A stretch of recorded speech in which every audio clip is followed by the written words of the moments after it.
everybody. Good to see you all. Good afternoon. I heard you. We are here in person at the Peninsula Workforce Development Center, and we have a packed house. We're also excited to see everyone and thankful that you all are here to take the time out of your day to gather with us. I do need to ask that everyone please remember to keep their face coverings in place throughout the event, except when you're eating or taking a quick photo out in the lobby. I also want to ask you all to silence your cell phones, if you would be so kind. Take a second and just check those cell phones for us, will you? On behalf of all of us here, I want to welcome those who have gathered at the historic Triangle campus, as well as those that have joined us from their homes and offices by viewing via live stream. My name is Mark Vernon, and my day job, I serve as the College Director of Financial Aid. But today I have the privilege to serve as the Master of Ceremonies. I'd like to start by introducing the local College Board to you all. Those who are here with us in person, Dr. Vince Warren, representing the City of Hampton, Mr. Curtis Bethany III, representing the City of Newport News, Mr. Alan Melton, representing the City of Poquoson, and those who have joined us remotely, representing the City of Hampton, Miss Mary Bunting, Dr. Jonathan Romero, God bless you, by the way, Dr. Donna Woods, representing the City of Newport News, Miss Isabella Chashensky. That was a tough one. I had to practice that one. Mr. Michael Coons. There's Mike.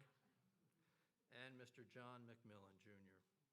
Representing the City of Williamsburg, Dr. Joyce Jarrett. Representing James City County, Mr. Scott Van Voorhees. And representing York County, Dr. David Durham and Linda, thank you, Ravia. I had to practice that one too. Thank you all for your support and service to Thomas Nelson Community College. It is greatly appreciated. Also joining us in person today is the Honorable Dr. Turner Spencer of Thomas Nelson's Education Foundation Board. Thank you, Dr. Spencer. And joining us virtually are other members of the Thomas Nelson Education Foundation Board, and they are Mr. Danny Bridges, Dr. David Burris, pardon me, well, I gave him a title of doctor. David Burris will love that. Mr. Jack Izell, Mr. Rick Gallier, Mr.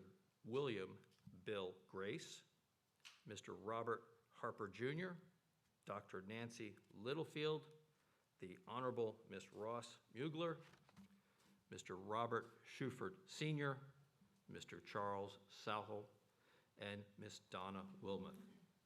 We thank you all for your commitment and service to the Educational Foundation. Now, without further ado, it is my great privilege and honor to introduce and welcome to the stage the 9th president of Thomas Nelson Community College and the first president, Dr.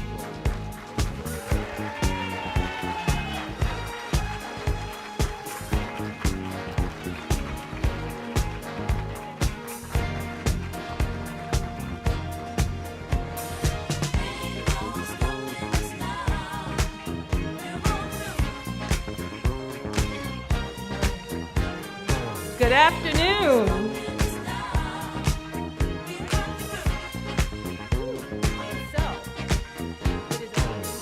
All here. I was incredibly pleased when they said that we were at capacity. Here, it is amazing to see you all out. But before I begin, the song that you just heard playing, that is the song that I think about almost every morning when I get up and I think about coming to Thomas Nelson Community College. And so, how many of you know the song? All right. I wasn't gonna ask for audience participation because you never know You never know how things will go. But I know this is the best community college in the VCCS, and I know you're not going to let me down, so we're not going to sing. I don't want anyone leaving early. But I'm going to ask you to clap. This is a rhythm test, okay? So let's start. Clap. All right. So this is my Thomas Nelson song, all right? There's been so many things that have held us down, but now it looks like things are awesome. I know we've got a long way to go, and where we'll end up, but we won't let nothing hold us back. We're putting ourselves together. We're polishing up our act. And if you've ever been held down before, I know you refuse to be. Don't you let nothing stand in your way. Nobody? I want you to listen to every word I say. Every word I say ain't no stopping us now. All right, give yourselves a round of applause. All right, fantastic. This speech is going to get really long after this, so you're laughing, but some of you have seen my 70 slides, so sit back and relax. We have a lot to celebrate at Thomas Nelson Community College, becoming Virginia Peninsula Community College, but I want to talk a little bit about why I believe we are unstoppable.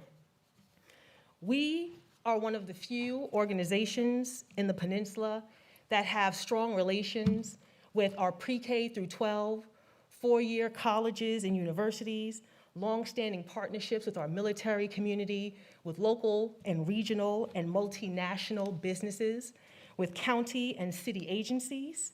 We train and support the development of an up-and-coming STEM ecosystem, the offshore wind energy industry, the Hampton Roads Bridge and Tunnel expansion, which is the largest infrastructure project in the Commonwealth. We are helping to build the new Columbia-class submarine at Newport News Shipbuilding. We are preparing people for cybersecurity industries, IT professionals, maritime industries, and helping to revitalize our travel and tourism industry. There is no one other institution that could help do all of those things other than this here community college. And so we have to be unstoppable. We have to have innovative staff. We have to have dedicated faculty members. We have some of the most resilient students in the world. I'd just like my students to wave your hands. I'm so happy that you're with us today. You make us proud every single day.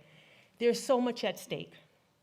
We are going to be part of what changes lives and transforms communities. And you will hear me say those words repeatedly, because I believe a mission statement should be what you do and not just what you say. And so we have to be unstoppable because we have a lofty mission to change the lives of the students who just raised their hands, to the businesses that are relying on us to fill their talent pipelines. We have to be unstoppable. And I believe that this college is going to be part of the growth and vitality of the Peninsula community. And I cannot do it myself. It is going to take all of us working together towards that common goal. And I know when we get there, we will be unstoppable. So as the song says, there's been some tough times at Thomas Nelson Community College. However, it's easy to focus on some of the tough times. I'd like to start off with focusing on some of our reasons that we have to celebrate. And so this is probably one of the last times you'll hear me talk about the pandemic, and the next time I have a pandemic slide, you'll hear why.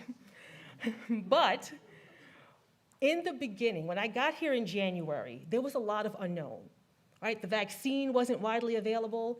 PPE still wasn't widely available. We were all afraid to touch each other, to talk to each other, to meet in groups like this. It was a very, very, very scary time, and we did not know if we would ever open our doors again. And thanks to the amazing group of people that formed the Reconstitution Committee, who worked together for months to reopen this college in a way that is safe, makes people feel safe, and allowed our faculty, staff, and students to come back on campus. We created flexibility in our course modalities so our faculty and students felt safe. We were very flexible in our support services, offering virtual options to those who did not want to come on campus or could not come on campus. We were compliant with the mask mandate, and I'm very glad to see everyone wearing their mask. There are other colleges who did not have such an easy transition. And we are at 99% of our faculty, staff, our employees reporting their vaccination status. So we have done an incredible job in coming back together and improving that this virus will not stop us from helping change lives and transform communities. So I'd like to talk a little bit about our students and recognize the impact of this college on our students' lives.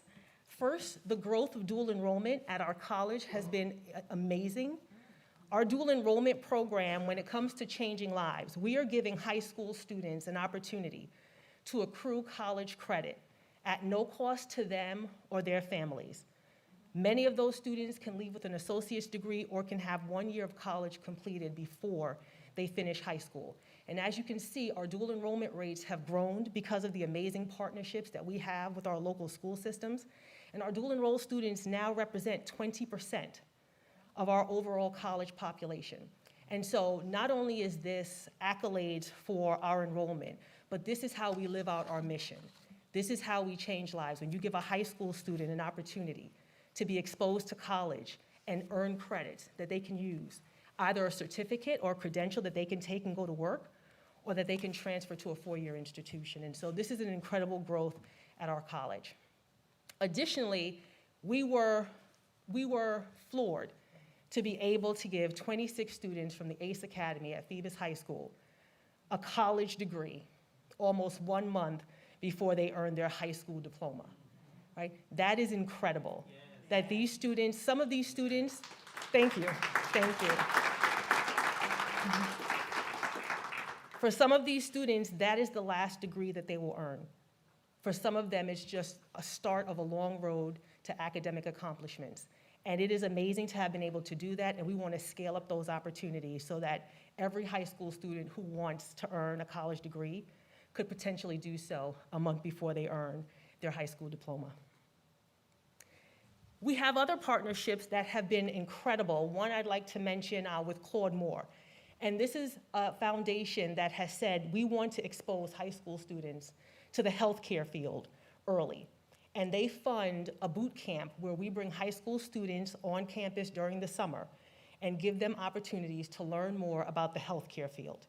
And I visited with those students. It's amazing how you see eyes open and people become in love with careers at the high school level.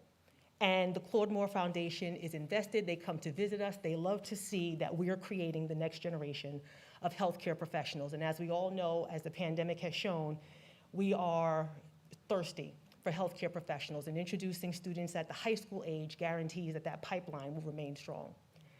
Over the summer, we met with, in the spring, we met with Superintendent Dr. Jeffrey Smith, and we asked, what if? Superintendent of Hampton City Schools, what if we let a rising 10th grader take a college level course? Most colleges won't do that. Our dual enrollment program are for 11th and 12th graders. And we said, what if? And we offered them a tech boot camp with support from the high school and one of our dynamic faculty members. And we enrolled about 24 students in this tech camp. And it was a real college course. They took the same college course, the same rigor. And in the middle of it, some of them wanted to withdraw. It's tough being a rising 10th grader, right, in a college level class. But we gathered together, we rallied around them, and every single one of those students completed that course over the summer. So coming out of 9th grade, they have now earned their first college credit. And that was incredible. The Summer Bridge program called Jumpstart introduces students who are in need of academic and other support to help introduce them to college, to help get rid of that anxiety that they feel, to help connect them to the services and connect them to people on campus who are going to help them be successful. And we have an incredible group of people who help keep our first-year students, the ones who are most likely to withdraw and drop out during the first year, help keep them engaged. And these are just some of the things that we're doing with our youngest students to make sure that they are retained and that they ultimately graduate. Ooh, hold on, I think I missed one. No, sorry. Two of our graduates, this was amazing, two of our graduates were able to spend the summer at the National Institutes of Health. And this is an incredible summer program. I'm sorry, I think I flipped forward too fast. There we go. This is an incredible opportunity for our STEM graduates and our science graduates to spend a summer with leading scientists from across the world. And they work side by side with these leading scientists on research dedicated exclusively to biomedical research. And this is an opportunity that not too many community college students get. And we were very proud to send two of our graduates off to the summer. And both of those young ladies are now at VCU this semester. This was incredible. This was incredible. The NASA Langley Pathways Intern Employment Program has 5 slots during its summer program, and 3 of Thomas Nelson's students were selected to fill those 5 slots. This is an internship that lasts 3 years. It goes from internship to apprenticeship to journeyman, and students are allowed to accrue over 8,000 hours in internships in order to be eligible for jobs at NASA Langley. And it was just incredible to see that 3 of the slots that are available went to students from Thomas Nelson Community College. I have to recognize the success of students in our TRIO program. Our TRIO students are first-generation college students. They're students who've identified themselves as seeking a baccalaureate degree, and they demonstrate a need for academic and financial support. And as you probably know, students who are first time in college and in need of academic and financial support are usually one of our most fragile populations. And the outcomes that you see for these students are incredible. So the program goal is that 70% of their students will persist from one year to the next. That's the program goal. And as you see, as I could hope you see, the TRIO rates, their retention rates are 88.7. Those are incredible retention rates. Their goal for graduation is that 30% of their students will graduate within 40 years. And at Thomas Nelson, the TRIO graduation rates are 71%. And I have to tell you, across the country, community college graduation rates rest somewhere in the 20s, right? To have a population of students that tend to be fragile and most likely to have high attrition rates, this is just an example of how loving your students and giving them wraparound services yield high results. So congratulations to the TRIO program for what you do to students. Our chapter of Phi Theta Kappa, led by Dr. Valerie Burge Hall. This year, I want to say that our chapter of Phi Theta Kappa won the most awards at the state level. I don't know if Dr. Burge Hall is here to disagree with me, but we had an incredible sweep of awards this year. Our students are fantastic. This is a National Honor Society. Our chapter president received, chapter advisor received recognition as well as the members. This is an incredible honor when you attend these awards to hear the name of your college called out in so many categories. And this just shows the dedication that these students give not only to their academics, but they complete a service project on campus. They are dedicated to not only their academic pursuits, but also to the college. And Dr. Burge Hall, who is the chapter advisor, this is one of her 3 jobs on campus, and she does an incredible job in making sure that these students achieve their academic goals. The Finish Line program. At the end of my speech today, you will hear from one of our Finish Line students, and I am so glad he's here. Our students are the reason we did this, but I wanted to share with you a little bit about the Finish Line program. Often when students leave a college, we don't know why, and we don't often ask why. And even further, we often don't usually ask them to come back. And so this summer, we said, what if we asked the students who left the college to come back and give us another shot? And we offered them wraparound services, we offered them academic support. We reached out to about 2,000 students and asked them to return. And we said, let's see if 100 students return to the college. And this fall, 102 students returned to the college. Now, that is not, again, that's not just success of an initiative, not just success of a what if, but it's 102 students who are on that pathway again to completing a credential, right? On the pathway to changing their lives, on the pathway of accomplishing something, being able to earn a higher wage. This is something that is an example of us living out our mission.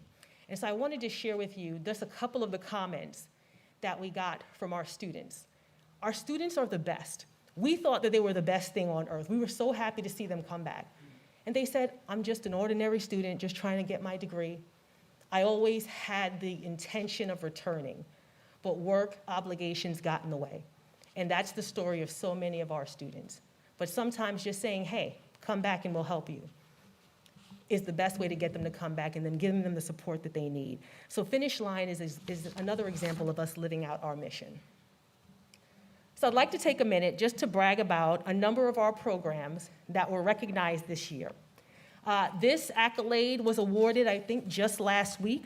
Our online associate's degree in information technology was ranked in the top 25 throughout the country by Value Colleges, and this is throughout the entire country. Only one other VCCS college was in this list with us, and this is an acknowledgement to the incredible faculty. All of our faculty are incredible, but the type of work that it takes to create high-quality programs. Right? This is about high-quality programming that students can finish on time. I think we were recognized for the amount of scholarships that we give our students. And so this is a way to make sure also, not just that we have high-quality programming, but that the jobs that are in high demand, and IT, cybersecurity, and things of that nature, they're in high demand right now, to make sure that we're preparing our students for the jobs that are in high demand that they need to earn a livable wage to support their families. Our drones program was recognized earlier by the FAA, the Federal Aviation Administration. They have a program called the Unmanned Aircraft Systems Collegiate Training Initiative, and this is only one other VCCS school has been recognized as being able to offer, again, high-quality drones training at the community college level. I'm incredibly proud to announce that the Early Childhood Education Program received their NAEYC accreditation. And so I have to share, not every early childhood education program is accredited. And you do not have to be, but NAEYC accreditation is a nod to the quality and the rigor of your academic program. And this is a difficult accreditation to get. At Thomas Nelson, this work started in 2018 to prepare the program for accreditation. And it is a huge signal to the education industry that our graduates come from a program where the rigor is high and they are best prepared to serve our youngest little citizens. Additionally, the college has this incredible opportunity to partner with the City of Newport News and what was formerly the Downtown Hampton Early Childhood Education Center, which is now known as PEAK, to open an early childhood center in Southeast Newport News, in addition to a center for excellence in early childhood education. Thomas Nelson will be opening the Center for Early Childhood Education, which serves three primary roles. One is to recruit teachers who will live and who will serve the littlest little neighbors in Southeast Newport News, to serve the students that need the highest levels of quality education the most, to increase the talent pipelines into early childhood education, but also to provide training to other child care providers, to parents, to offer nutrition classes. It's a nod to invest in the community. We know, as you can see, 44% of children in the Commonwealth are not prepared for kindergarten. And so if 44% of our children are not prepared for kindergarten, what happens as they go through high school? What happens when they land on our doors? So we want to help make an investment in our children at the age of 6 months to 4 years, with the goal that by the time they get through college, through high school, they'll be ready to come to Thomas Nelson and be one of those students that gets their college degree before they earn their high school diploma. Our graphic and media design degree ranked number 7 out of the top 15, again, this is in the country, of associate degrees in graphic and media design. Our students work for major graphic design companies. They work at William & Mary. Our students produce some of the finest quality video. And again, this is a national recognition. You can't call and buy this. You can't purchase your way onto the list. This is a recognition of the academic rigor and the quality and the training that comes out of these programs. Next, from our workforce development area, early on in this year, our chancellor recognized that COVID caused some major issues in supply chains. If you all know, store shelves were empty. Everything was online. You couldn't get packages on time. And our chancellor realized that there was a space that the community colleges could play in helping to move the nation.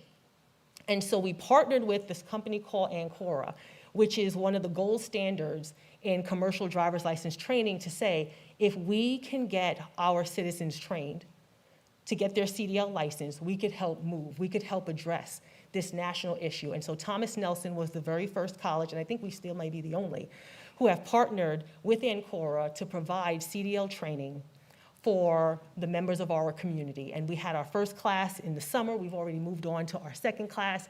And these are high-paying jobs that are in high demand right now in short supply.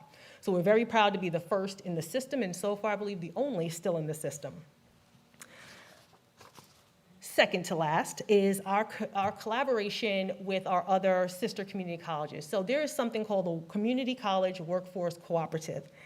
And this was designed to help our large companies get the talent that they need quickly.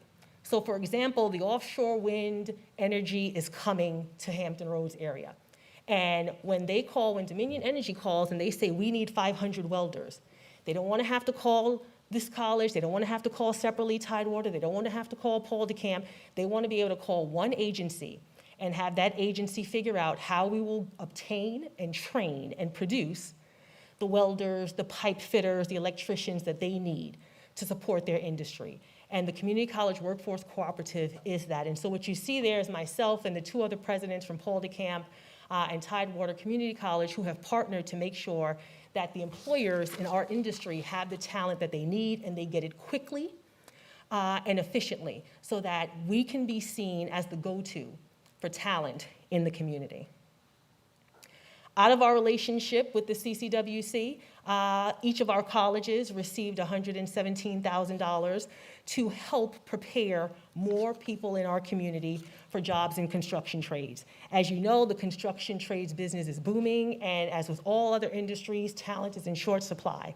And so there was an investment that was made in all of our colleges to help prepare more students for careers in construction with this pre-hire immersion program. So one of the things our companies want is that their employees have some skills when they come in. So if they can save time and money training, they're more likely to hire our students than anyone else. All righty. I want to recognize our support services. And as you know, or may not, being a college student requires so much more than books and tuition, right?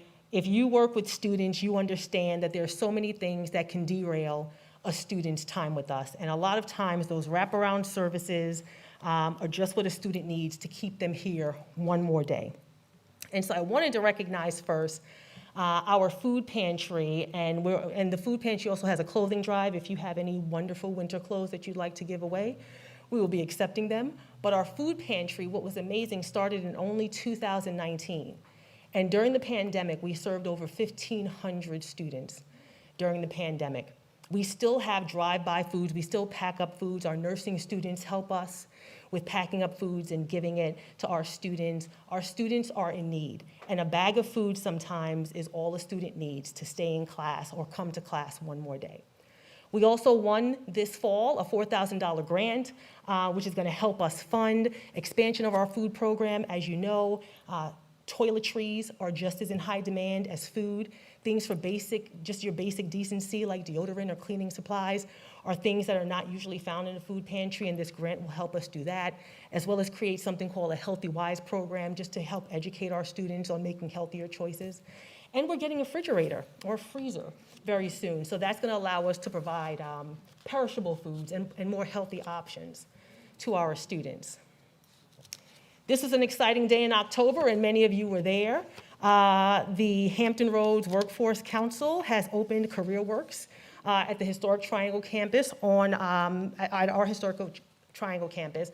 We have had a CareerWorks center here in Hampton for a very long time, but the same opportunity has not always been available for those at the Historic Triangle campus. So now this is an opportunity for citizens in the Williamsburg region to be able to get job search assistance, training, and career development, all at no cost to them. Earlier this year, we won a $1.7 million Strengthening Community College grant. And we were one of 11 colleges in the country to win this grant. And it focuses on training students in the skilled trades. So heating, ventilation, and air conditioning, CAD, architectural technology, virtual machining, ship drafting and design. Again, programs that are in high demand that will help our students get high-wage jobs and get them moving immediately into the middle class. Also in our Historic Triangle Center, we're also opening a center that's going to focus on welding and carpentry. And this center is going to open next year. There are so many skilled trade opportunities that students have available to them on this end of the peninsula, and we're looking to reinforce the skills trades and the training that are available and make them available to people all across the peninsula. We also have this amazing opportunity to partner with Colonial Williamsburg. And I just want to stop for a second to share that a lot of these partnerships show up at our door. There are so many people in our community who are knocking at our doors and saying, we want Thomas Nelson to satisfy or to fix our talent issues, our training issues. And there are some weeks where we get so many knocks on the door or calls. And it's just incredible that our community sees us as partners. And this was one of those. One week I got a call from someone saying, I need to know more about the partnership. And we were dealing with 2 other partnership requests. But there are so many people who are looking to Thomas Nelson to help them grow their talent and create the next generation of skills trades employees. And this is one example where the folks in Colonial Williamsburg want us to have, again, skills trades training in plumbing, electrical work, and HVAC technician. And we're looking to start that apprenticeship program with them in January of next year. Next is the development of a student non-discrimination policy. Now, this may not seem like a reason to celebrate, but I have to tell you, when you don't have a student non-discrimination policy and a claim of discrimination comes up, you figure out really quickly why you need processes and procedures. And we had an issue in spring where a student made a claim and we didn't know what to do. And we didn't have policies and procedures to guide us. And so this was an incredible opportunity for us to work cross-collaboratively with our Shared Governance Committee, with our Social Justice and Societal Change Committee, with Faculty Senate, with many of you here in this room, and with our legal counsel to create a set of policies and procedures so that when a student makes a claim, the student can be treated fairly, can be treated equitably, and quickly. And this was a huge undertaking, but I was very happy to see what it sparked on campus was this immediate collaboration and cooperation across multiple divisions to make sure that we created the best possible set of policies and procedures for our students so that they would feel included and respected. Last on our list of services is we were also recognized this year for being Best for Vets. As you know, we are in a military-rich community. 2 years ago, we had 1,738 veterans attending the college, and that doesn't include veteran spouses and veteran affiliated, which is the families of veterans. When you add those numbers, it gets significantly higher. And we were recognized by Military Times again for the quality of service and support that we provide to our veterans.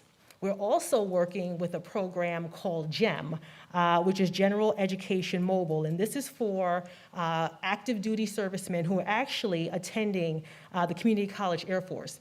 And GEM, the GEM program is partnering with us so that their students or their servicemen can complete their general education courses with Thomas Nelson en route to getting their associate's degree from the Community College of the Air Force. So that's a great opportunity for us to partner and hopefully have servicemen who see value in coming to this college and have their families come here. We're also launching Operation Next, which is a program to help veterans transition out of the military. And this is a program that offers them opportunities in advanced manufacturing, training for advanced manufacturing careers, and hope to transition them immediately out of a career in the military directly into a career in advanced manufacturing. All right, I'm halfway there, I promise. You still with me? Okay, all right. SACS.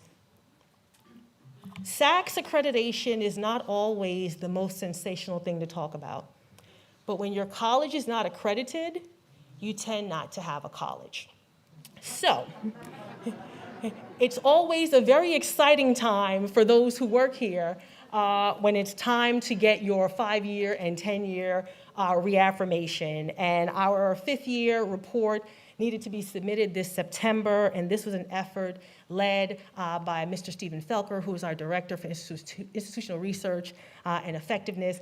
But it is a cross-collaborative process. Everyone at the college is required to report. And SACS wants to know that you're in compliance with their standards. There's a QEP, or a Quality Enhancement Plan, where the college decides to take on a challenge that's supposed to have transformative impact. And they really, I just left an accreditation visit, they really do want to see that the education that you're providing is a quality education.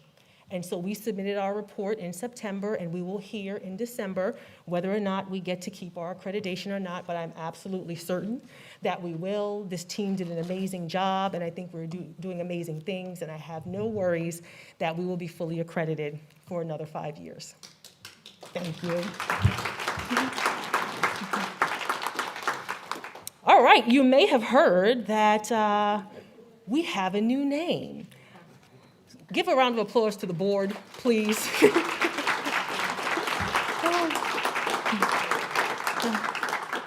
This was not an easy task at all, but I have to share there are 5 colleges in the VCCS that are going through a name change. This college has been recognized over and over by our state board, by the system office, and by our sister colleges about the process that we went through, the inclusive and equitable process that we went through to make sure all voices were heard and engaged in this name change process. And I have to commend the community that we're in. Many of my fellow presidents had a much tougher time with this transition in their communities, but the Peninsula community has been so supportive of this college and our faculty, staff, and our students. And so I, lucky me, has been selected to chair the steering committee for the system to help all 5 colleges go through their name change process. So no good deed goes unrecognized. But I wanted to share that we've already started meeting. We're having some discovery conversations. As you can imagine, there's a lot to think about. For example, there's a Thomas Nelson Drive, and I don't know that the residents want to change, have to go through their address. So just, there's so many things that you have to think about now that you've had the name change. What are all the little details that have to be figured out between now and full implementation? But I also wanted to remind you that our college board gets to continue having fun with name changes. We also voted to change the name on 2 of our buildings, Griffin and Wythe Hall. So those are still things that we have to do. And Moore, Diggs, and Harrison were buildings that were not recommended for a name change because they're going to be demolished and a new building will be built in its place. But I definitely wanted to share with you the comments that I got from our system and our fellow presidents that our process going through the name change, it was challenging, but it was commented and it was applauded for how we engaged our community, whether they agreed with the final outcome or not. We made sure that everybody was heard and was respected, and I think that represents who we are as a college. All right, a little bit of a construction update. Can I tell you, I am forever grateful. I remember the morning Mr. Vice President Carpenter called me and he said, "Are you sitting down?" I was preparing for my 100-day conversation with the college. And he said, "Are you sitting down?" And I said, "I will now." And he shared the news about the roof collapse. And my first question was, has anyone been hurt? And hearing that no one was, there is no better blessing than knowing that something like that could happen and there was no loss of life. Brick and mortar, we can always repair. And I'm grateful that that is what we have to do, is just to repair the things. And we didn't lose anyone or no one was hurt. There is an opportunity that this presents. And in our conversations with the folks about rebuilding, we were looking for alternative space. And we could not find the space that we needed. So we have decided that we're going to rebuild with 21st century technology, so that this gives us an opportunity not only to rebuild the auditorium, but to rebuild something that will be a gem on the peninsula and be something that provides 21st century resources, not just to us and our students, but to the community, because we looked and we couldn't find an alternative. And so we know that one doesn't exist, and so we're very happy to have this opportunity to do this. If you lived in Templin Hall or had classes in Templin Hall, you have now been removed because of the auditorium. And so we want to be able to give our faculty and staff a home. And so we have secured a space. I'm going to look to Mr. Carpenter. Are we okay with the space? We're okay with the space. All righty. We're calling the space Hampton 4 because it's next door to Hampton 3. So up the road on 521 Butler Farm Road, we've identified a replacement space for Templin Hall as we rebuild. I believe we'll be able to move in sometime in the spring. And so it may also give us an opportunity to vacate some other buildings a little earlier. The third bullet that you see, the Moore Diggs Harrison buildings, which are expected to be demolished, and a new building that will also need a new name. So if you're on the naming committee, there's more work to be done, but that will be built. We expect that to be built in 2025. We had an earlier date in mind, and there are delays, as there always are delays when it comes with construction, but we're really excited about an opportunity to really take this time as we are branding a new name and building new buildings. We are going to have a campus in the next few years that is beautiful and that looks incredibly modern. And so I'm really, while I was not happy about the collapse, it presented a really incredible opportunity for us to rebuild and rebuild better. Diversity, equity, and inclusion. We are in the middle of a Commonwealth, a system office, and a college that has decided to focus the next few years on bridging equity gaps and eliminating inequalities. And One Virginia, if you're not aware, One Virginia is a plan that requires all state agencies to figure out what they're going to do to be more equitable and more inclusive. Our Chancellor's Opportunity 2027 strategic plan has one single goal, and it is to achieve equity in access, learning outcomes, and success for all students. Our strategic plan, Thrive 2024, which was also created by a combination of probably many people in this room, focuses on equity. There's equity, diversity, and inclusion in every single one of the tenets of our strategic plan. So we are dedicated to supporting the mission of our Commonwealth, our system, and also making sure that our college is a place that provides equity for everyone that we serve. We are committed to this, and we, the leadership, want to make sure we are modeling the behaviors that we expect to see of all of you.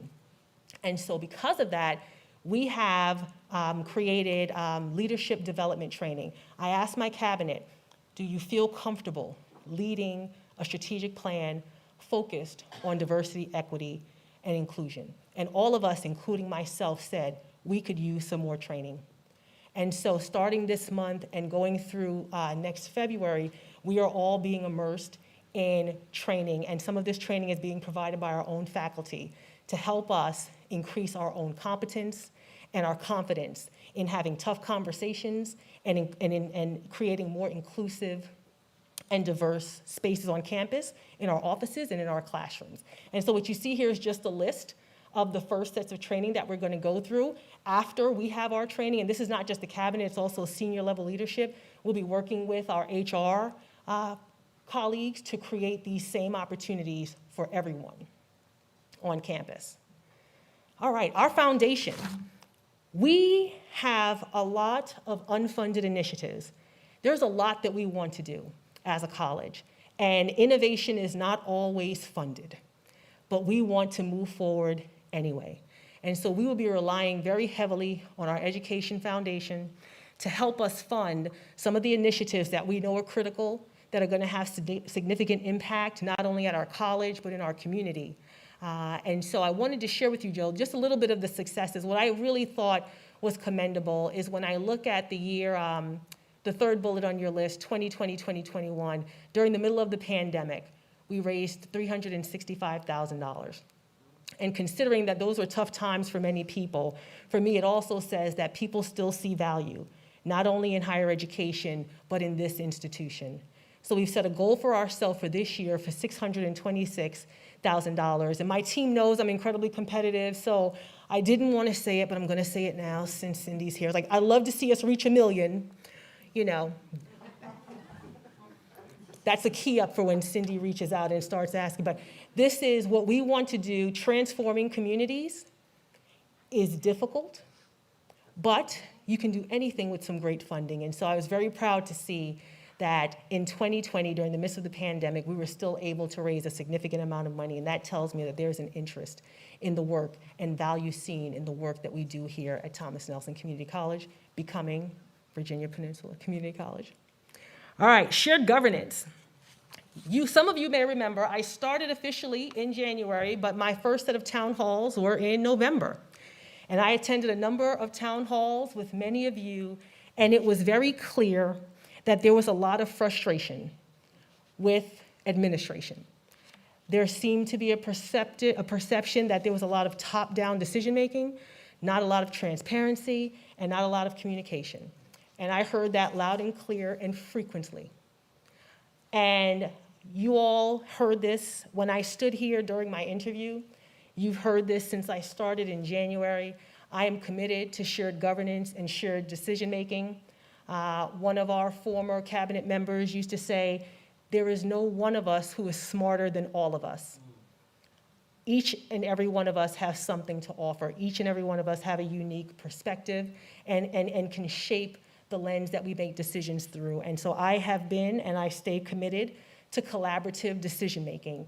And so my predecessor, Dr. DeCinque, started this shared governance process with one person, Professor Keisha Samuels. And when I got here, I said, this is huge. I think you need some help. And we assembled a committee. They have worked tirelessly since January. Most folks on the committee, or at least half, are faculty members who are off during the summer, and they decided they were not going to be off during the summer. They worked on making sure that we were creating rubrics and toolkits and professional development and standard operating procedures. How do we know when shared governance exists? What does that mean? What is our role? And they have been working tirelessly to create open dialogue. It's not always agreement. We have civil discourse. There are certain things we don't agree on, but we do agree on is that we have to keep moving forward. And so I applaud the work of the Shared Governance Committee.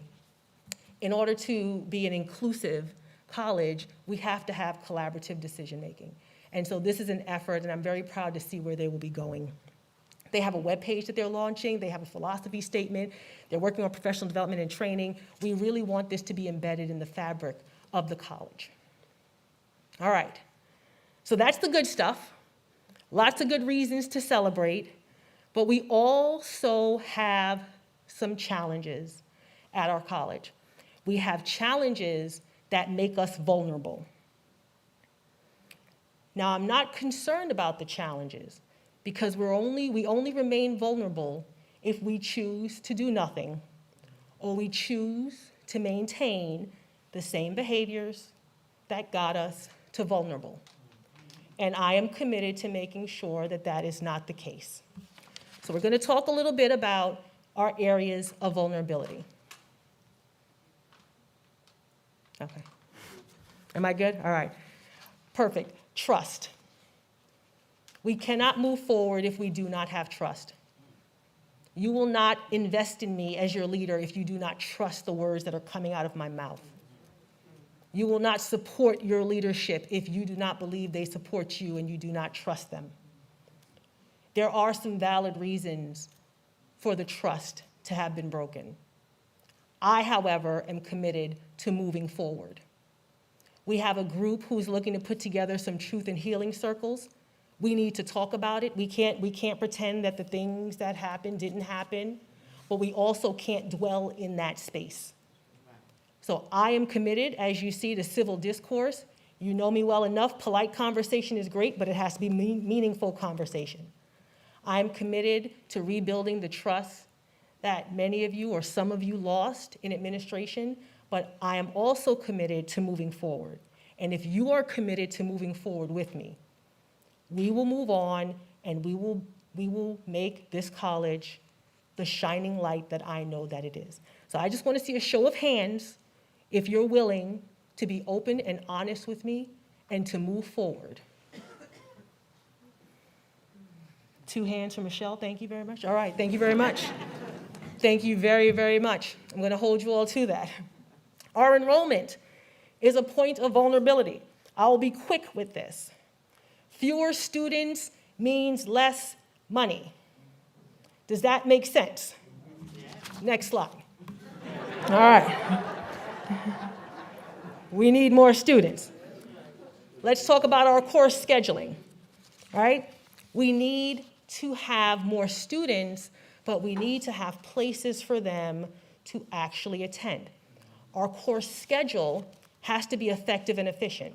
Sometimes getting more students just means having the kind of schedule that they could actually register for, right? And so we cannot continue to schedule classes when it's convenient for. We have to schedule classes when it's convenient for. You guys are wonderful. All right. One of the points I want to make in the center, we have been running classes with less than 10 students enrolled in it. That is not financially sustainable. There are some classes that will always have a small number of students in them for a number of reasons. Some classes can only hold 10 students. You know that's not the classes I'm talking about, right? We know that. There are some classes where 5 students need the class to graduate. We're going to help them graduate. You guys know that's not the classes I'm talking about. But we cannot continue to enroll. We cannot continue to pay full-time salaries for classes that have 4 students in them. Not only is it financially irresponsible, but who wants to be a student in a class with 3 other people? What happens when 2 people call out sick? It's not a good experience. So we have to work on our course enrollment. Our retention rates, year-to-year retention, is about 62%. That's not a terrible number.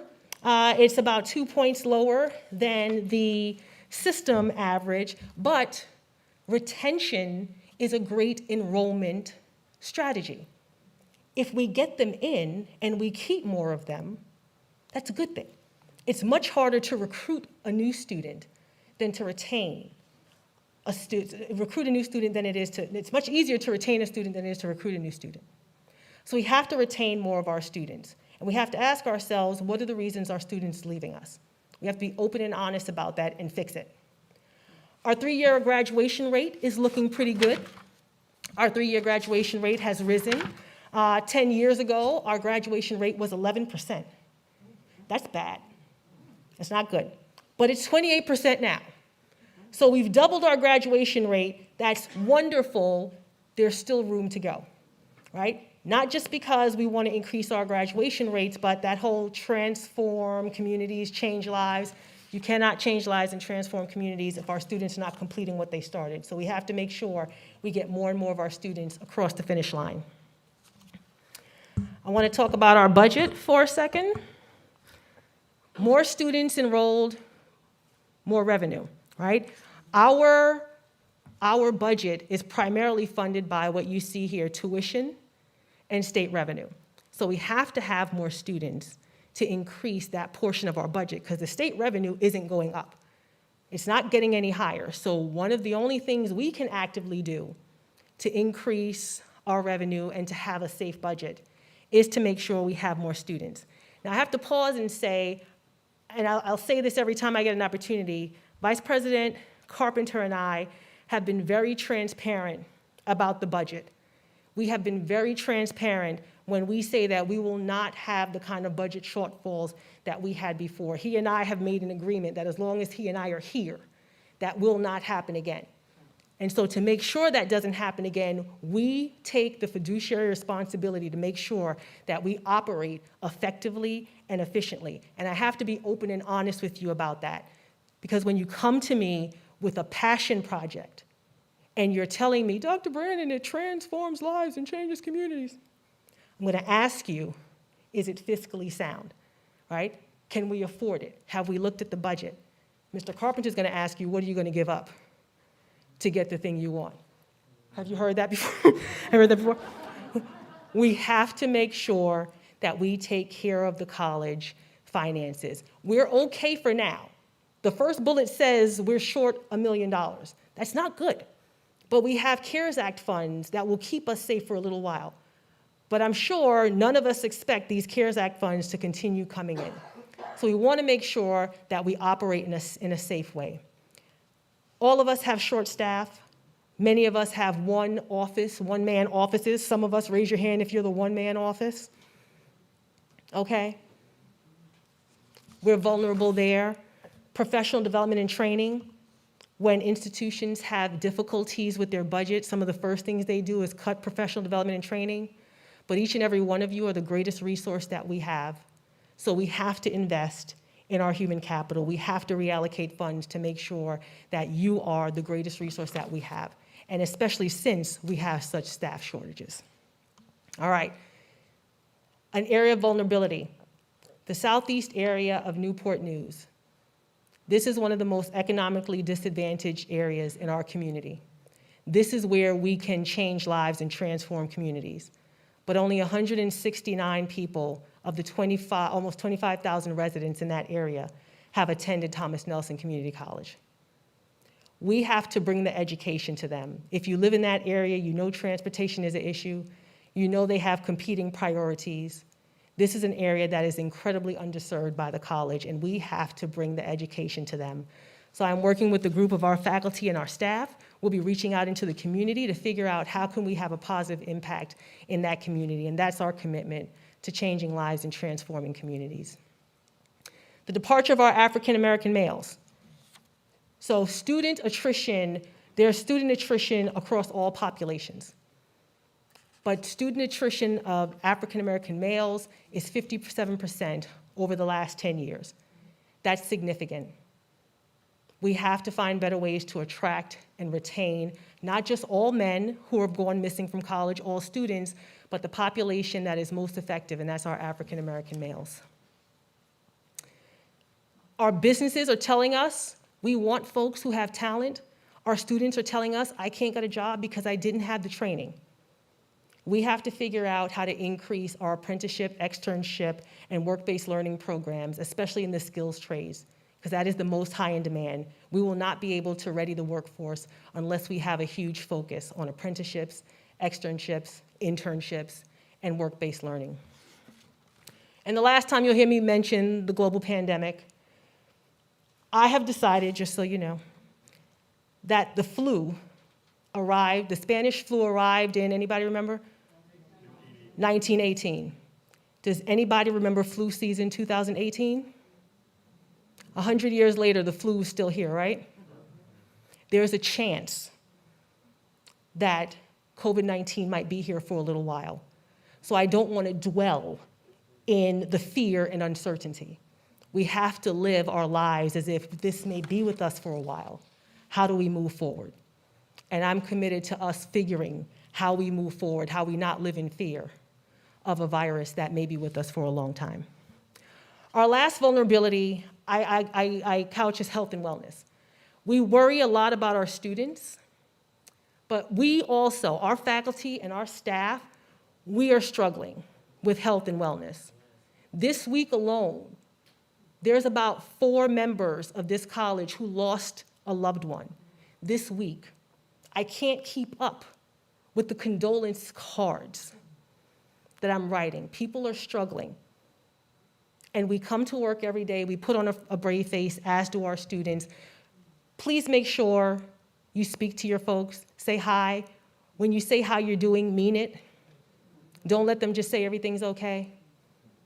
If a student says to you, I lost someone, please don't introduce them to your syllabus. Take a moment and be compassionate. There's a lot of folks who are struggling, and they put on brave faces every day because that's what we do. But health and wellness is important, and it's a vulnerability. We don't work well together if we don't feel well. We don't treat ourselves and our students well if we don't feel well.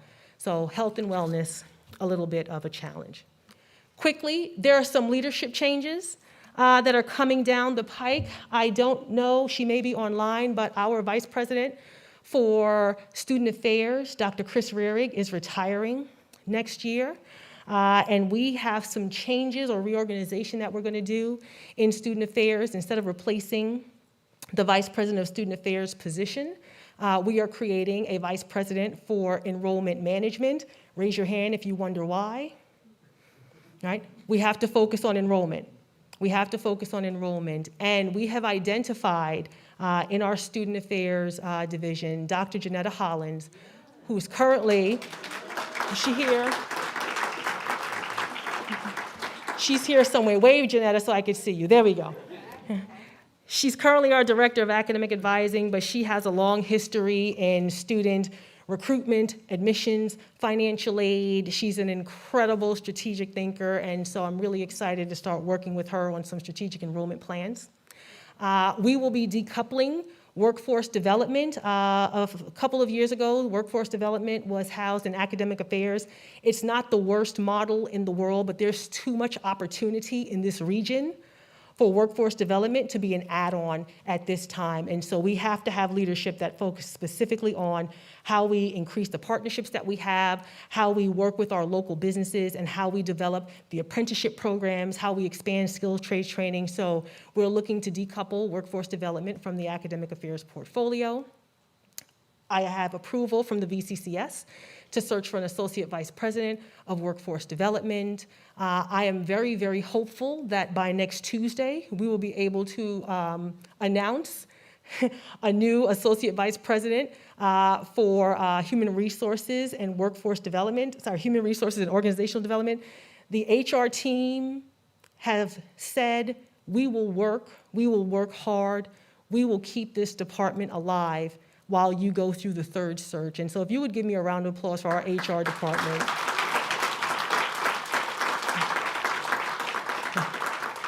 They have done incredible work, and I know they're waiting for a new leader to come in, and so we hope to be able to make that announcement next week.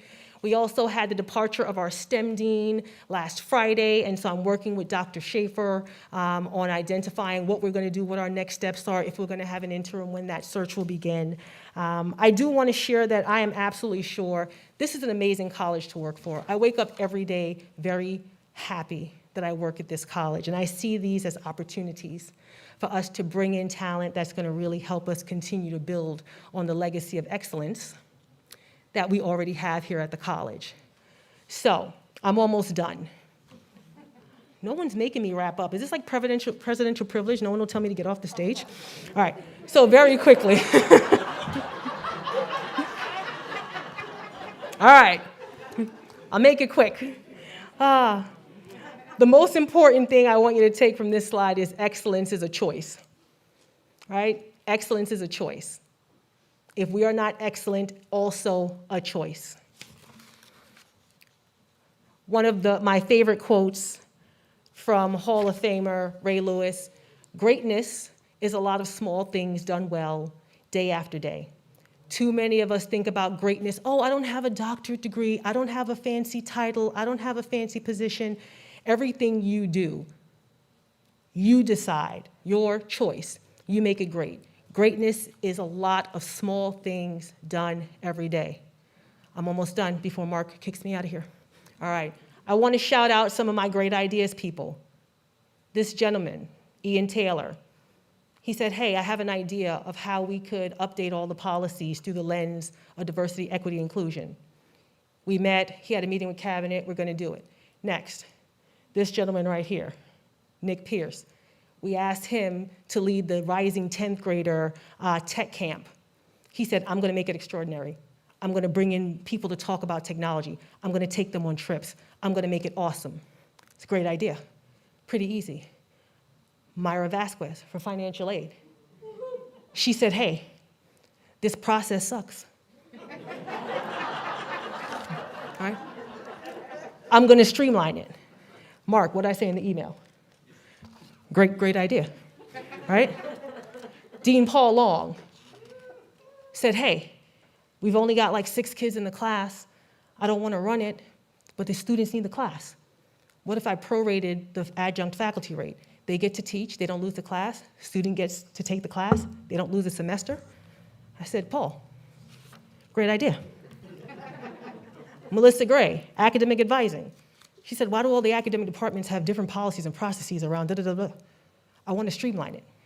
I said, Melissa, it's a great idea, right? It's a great idea. Paul Tessier, I saw, where's Yvonne? Hi, Yvonne. I didn't find a picture of you, but that's your brain right there. Yeah.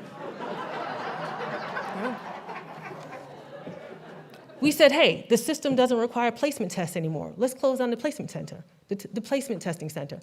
Paul and Yvonne said, wait, what if we transform the testing center? What if we reimagined it as a different kind of service to students? What about those kids who don't have Wi-Fi at home? What about the folks whose kids are at home and they can't study? Yvonne, what'd I say? It's a great idea. Miss Samuels. Professor Samuels, Marion Clifton, they said, hey, people are hurt on campus, and we haven't had closure. We'd like to get together and have these truth and healing circles. Professor Samuels, what'd I say? It's a great idea. It's a great idea. Dr. Samantha Segura, she said, Dr. Brannon, folks around here need some help with diversity, equity, and inclusion training. She said, I'm not an expert, but I know a little something. I said, Dr. Segura, would you be interested in doing a workshop? She said, I could do something on microaggressions. And I said, Dr. Segura, great idea, great idea.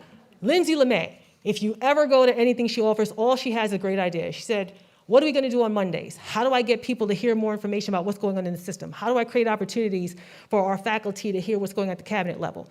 Dr. Brannon, would you mind coming and sending cabinet to come give us updates every Monday so people feel included?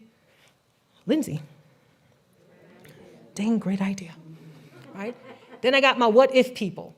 Now, if you didn't make the list, don't email me, don't send me a nasty email when I'm done saying, Dr. Brannon, in March, I sent you this great idea and I didn't make the list. I love you all. Blame my brain, not my heart. But this is what it takes to be great. A lot of small things every day. You don't need a doctorate. You don't need an executive position. Have a great idea. Tell us the great idea. So that's my charge to you. Don't let your great ideas go unsaid. Don't say, oh, well, I said this 4 years ago and they didn't listen then. Don't say they keep telling us we don't have the budget for it, so I'm not going to bring it up. My charge to you is to click on the QR code, take out your phones, point your camera at the QR code that's on the screen if you're joining us online, or on your desk. There's a QR code. Tell us what your great idea is. Give us an opportunity to understand what your scope is, what your lens is. Share with us your best ideas. Greatness is a lot of small things that's done well, which means every single one of you have the opportunity to be great and contribute to the greatness of our college. I had 2 more slides, but I know you don't want any more of that. All right, there's gonna be a website and stuff like that. All this information is gonna be on the website. I love you all. Thank you for not falling asleep. I've been paying attention. I appreciate you all, and I will turn the microphone over now to my esteemed colleague, Mr. Mark Berman. Thank you very much.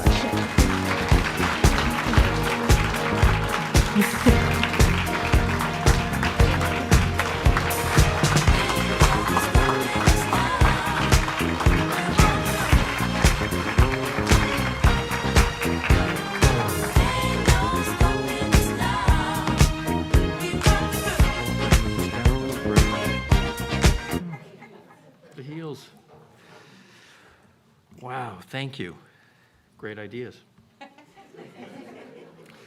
Thank you, Dr. Brennan. It's an exciting time to hear about all the many positive things that are happening at the college. I really want to encourage all of you to think about those seemingly small but yet big impacts you can make on the college, the outside the box. There are no stupid ideas. Bring them forward. I don't care to whom, any of us, just bring it forward. We'll entertain it. It's worthwhile. We want to move the college forward. So please consider submitting your ideas, like Dr. Brennan said, using that QR code and discussing the improvements with your supervisors.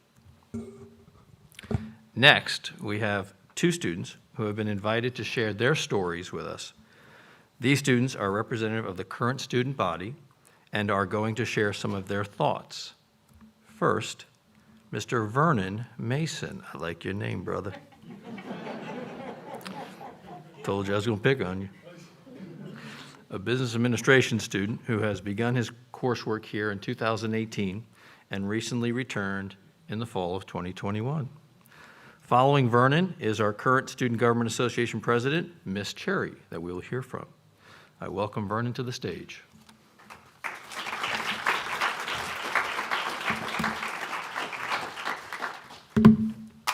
Oh.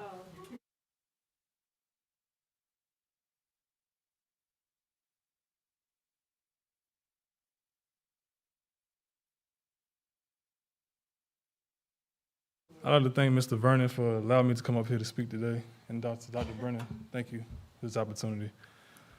First of all, my name is Vernon Mason Jr.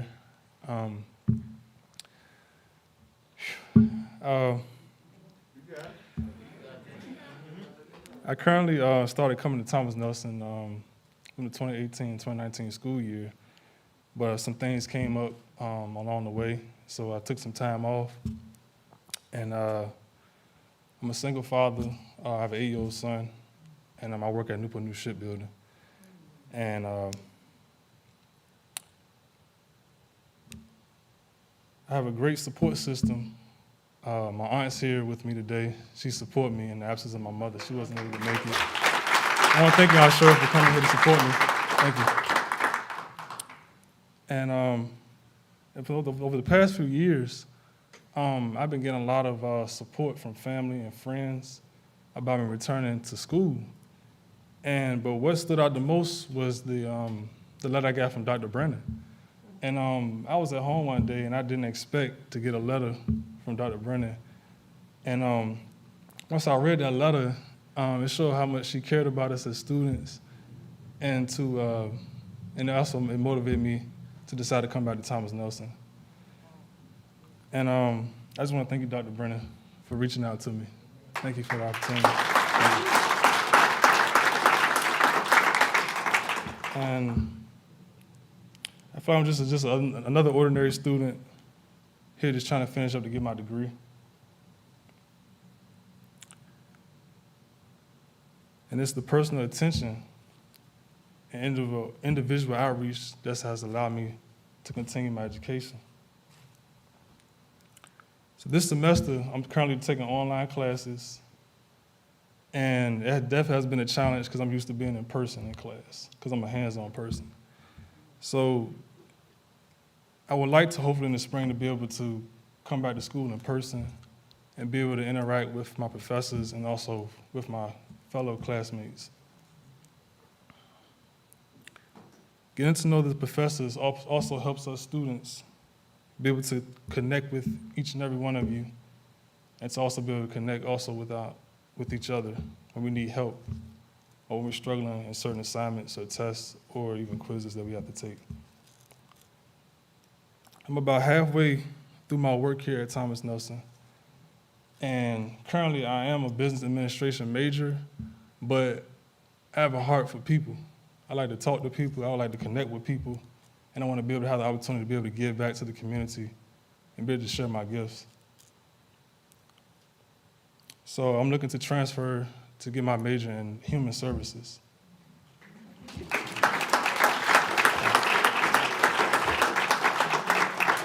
My ultimate goal is to get a job and be able to help people.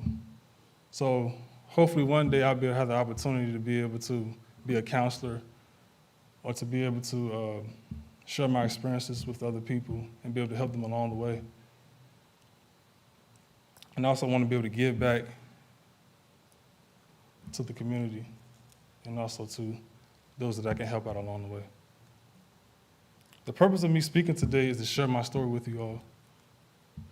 Many of the students here are just like me, trying to juggle jobs, have a balanced home life, and going to school to improve our lives. I want to share something with you, with the faculty and the staff today. Don't give up on us. Like I said, we all going through a lot of things in life. You know, we still dealing with the pandemic, and it has been a struggle for a lot of us. And sometimes it's just the little extra care, concern, and encouragement that makes a big difference in a lot of our lives. And I'm thankful for this opportunity to be able to share with you my experiences, my journey here at Thomas Nelson. And I also want to give another shout out to Dr. Brennan for this opportunity to be able to share forth in front of you all. And also, I just want to tell everybody thank you for being able to listen to me today and give me your undervalued attention. And I hope everybody have a wonderful day and a blessed day. Next up, I'm going to bring up Ms. Cherry to the stage.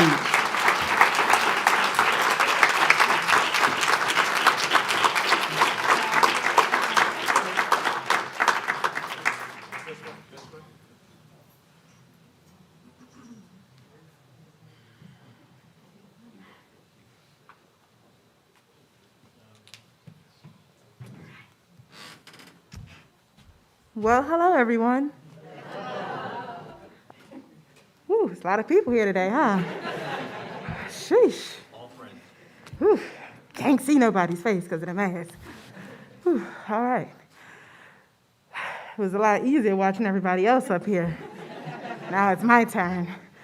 Okay. Good afternoon, everyone. I hope everyone is well. How are you? Good. Come on, make me feel alive and okay. I'm nervous. The lights and everything, okay. Whew.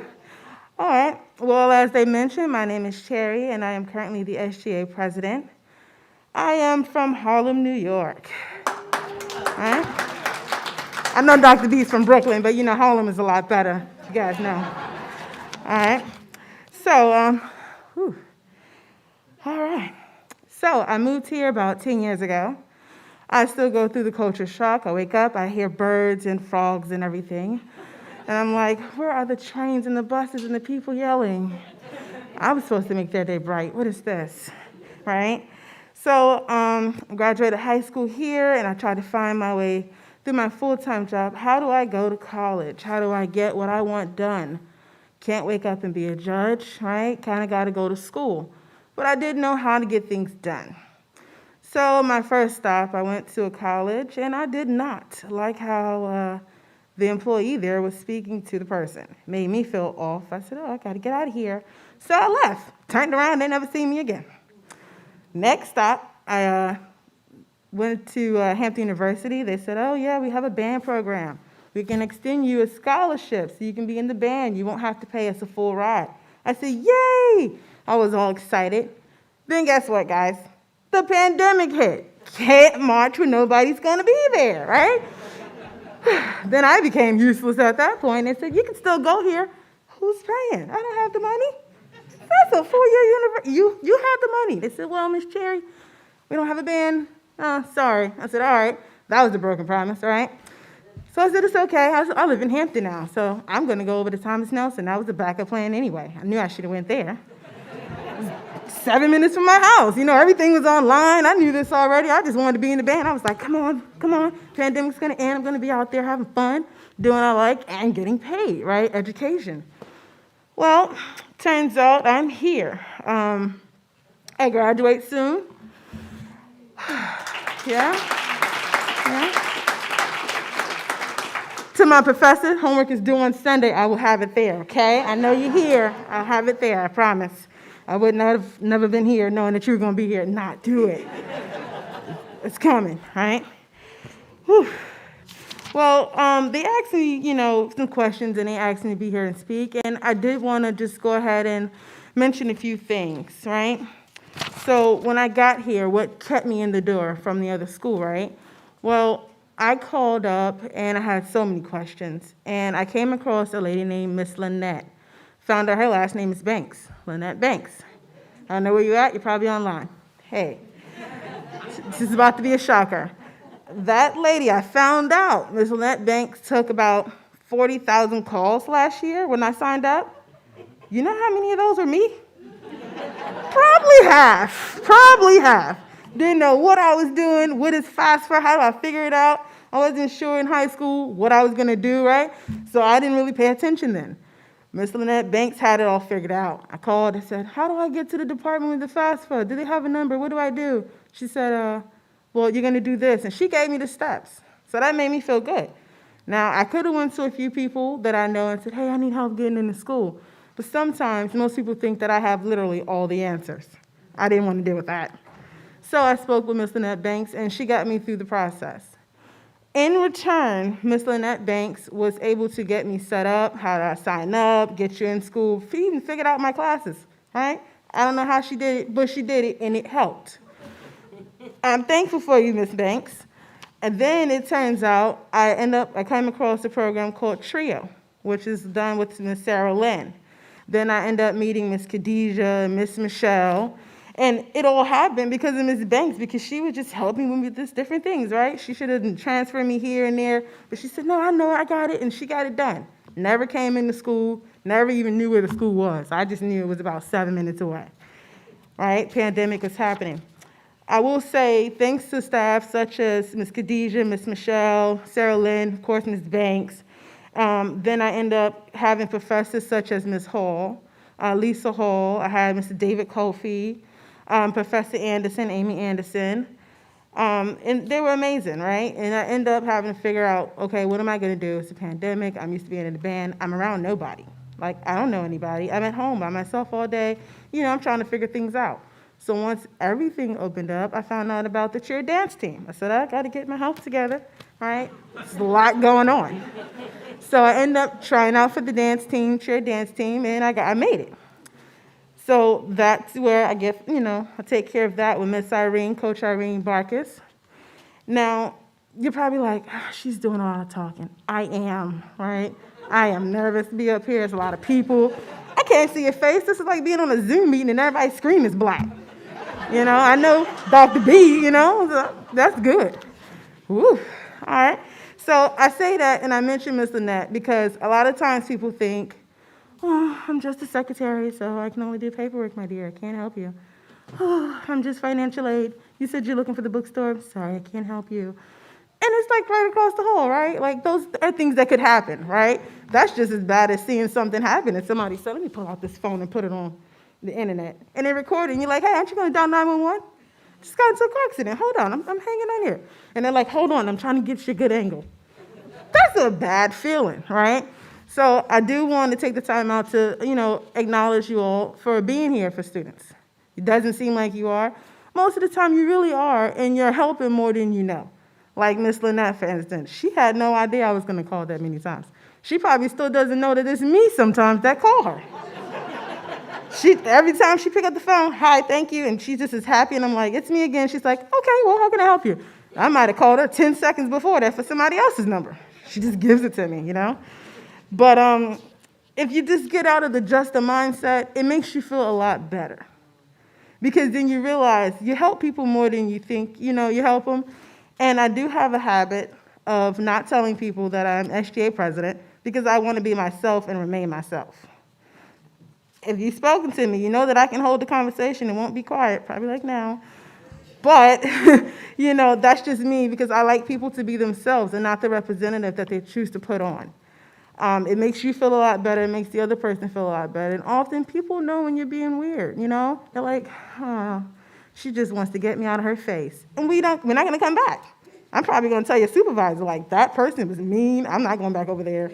And I'm not going to go back over there, because you don't want to help me, So if we just take a moment sometimes, get out of the just a mindset. If you know you can do something and get it done and help somebody, go ahead and do it. What are you going to lose? Time? You're still going to be here, And if you're not, if your expiration date comes, you're still going to be the same.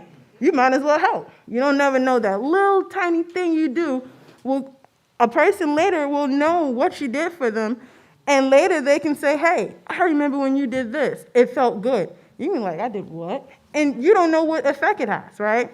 For me, it was Miss Lynette, because if she was like anyway uncomfortable or rude or anything, same way I did at that other school, I would have been out of there. Would have never seen me. I'd have took my time with somewhere else, figured it out. But don't think that you don't mean anything. Don't think that your title's small. You're a terrible person. Everybody has bad days. Everybody has good days. My hair is longer than me. It's taller than me. But, I'm hanging in there, right?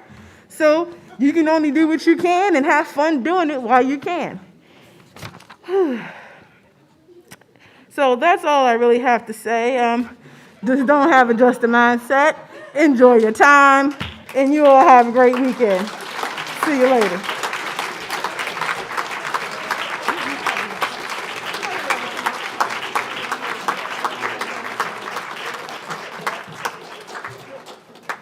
Wow. Cherry, you got the gift of gab, sister. God bless you. Thank you, Vernon. Thank you, Cherry, for sharing your stories. You could tell the passion.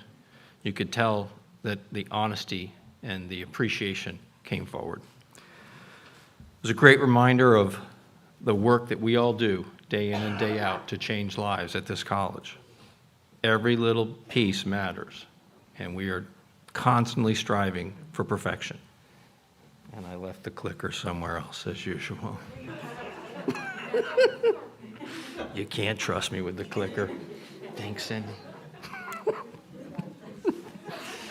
Good idea.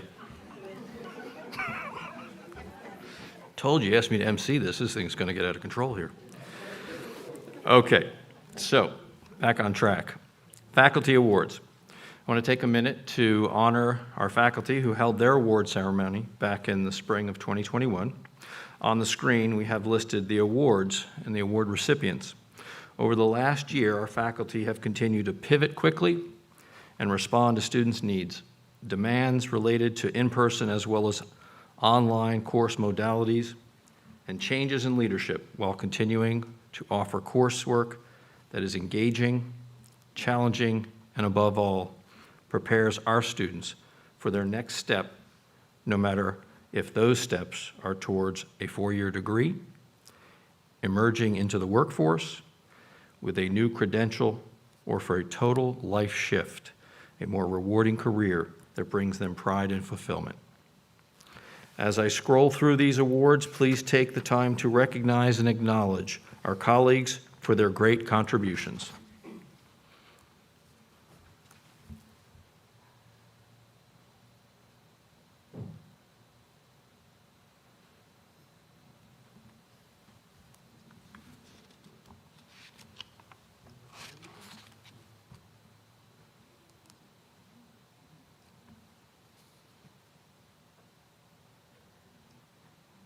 Please join me in giving the faculty a round of applause, please.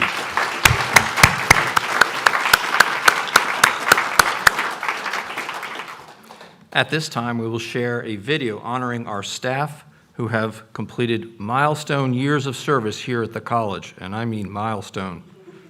You just wait. This segment is a pre-recorded presentation, but together in a joint effort by our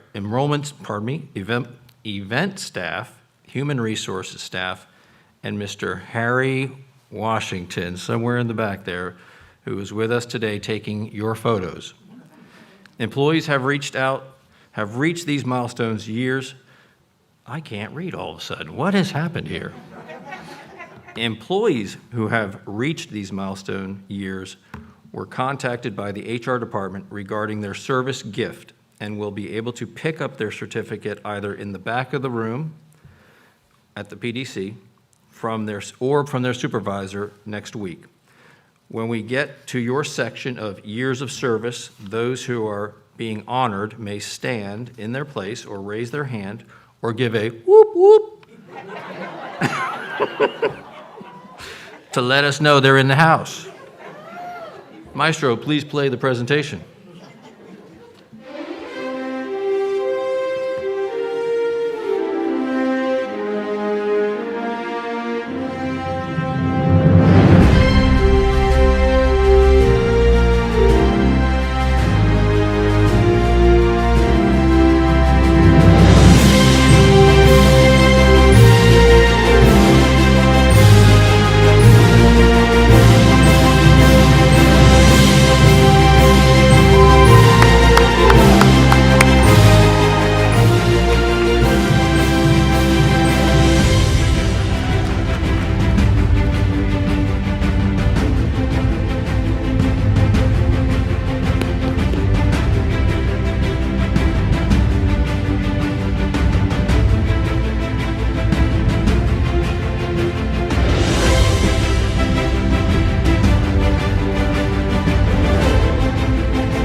Wow, congratulations. That is cumulative 808 years of service to this college.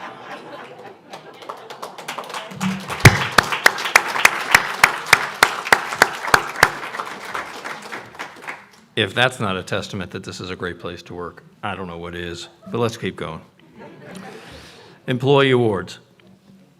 Next, we have some very special awards to present to you all. In a moment, I'm going to have both the reader and presenter come up to the stage. For the audience, we will ask that for any award recipient who is here at the PDC, when your name is called, please make your way to the stage on this side. You can enter, walk across, receive your award, take a quick photo with our friend here, and then we'll proceed off the stage and back to your seat. Afterwards, photos will be available out in the lobby, and if you want, you can remove your mask for a couple seconds, take a nice photo instead of these lovely masks. If you're an award recipient watching from HT or from your home or office, I invite you to do your own celebration. Do a little happy dance. Cheer for yourself as we will all be cheering for you right here, right now. We will make sure that you receive your award, don't worry, and passing it through the division leader or through your supervisor, so anticipate that coming soon. So with that, I want to welcome Natalie, Angela, and Dr. Brennan to the stage.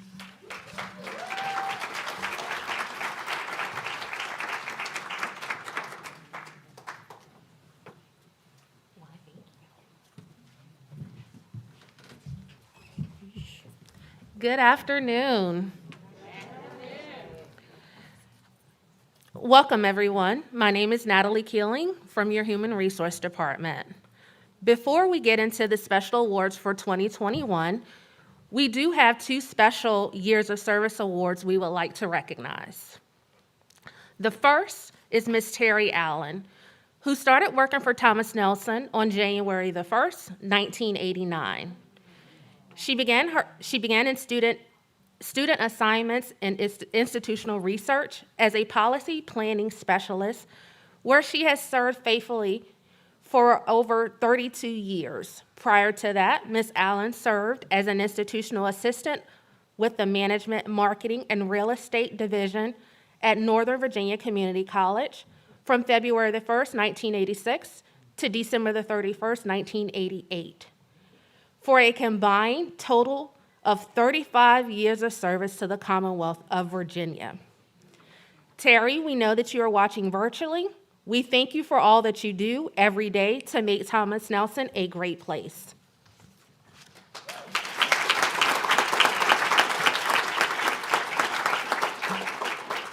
Next, Miss Lisa Bailey.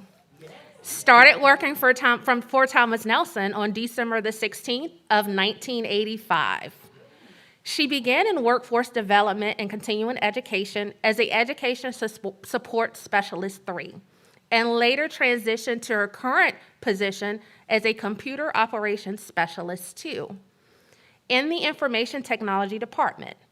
She has served faithfully in both roles over the past 35 years. Lisa, thank you so much for your years of service. And again, to you as well for making this a great place to be.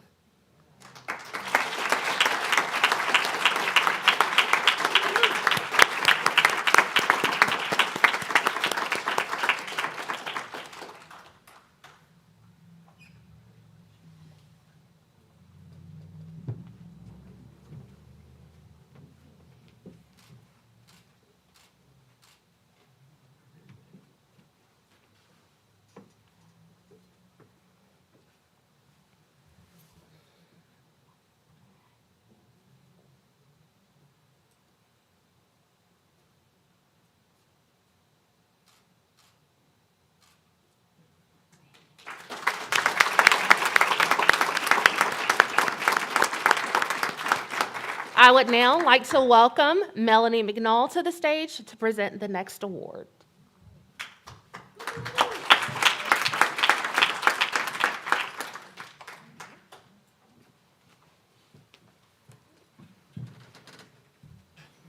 Good afternoon, everyone. My name is Melanie McNall, and I currently serve as the Interim Director of Human Resources. I get the honor of announcing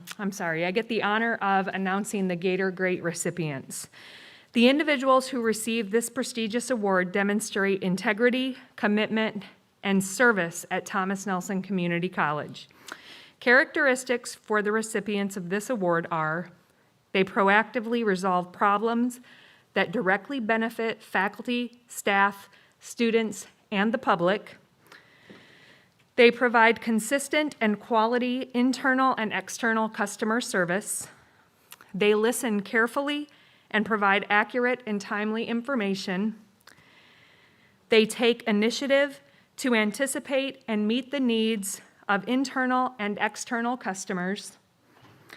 They interact courteously and professionally with internal and external customers. There were several nominees for this award, and the selection was very difficult. The nominator of the first recipient wrote, "This individual always provides great customer service with any inquiries that I might have regarding a student's enrollment into courses where the prerequisites in our catalog might differ from what the student has taken at their home institution. She will reach out to the appropriate program head on my behalf to help me with facilitating a student's registration inquiry. She always returns email inquiries in a prompt manner and will follow up to make sure there are no other issues. In the years I have known her, she has always been polite and courteous and ready to help when asked." Congratulations to Keisha Matthews, the first recipient of the 2021 Gator Great Award.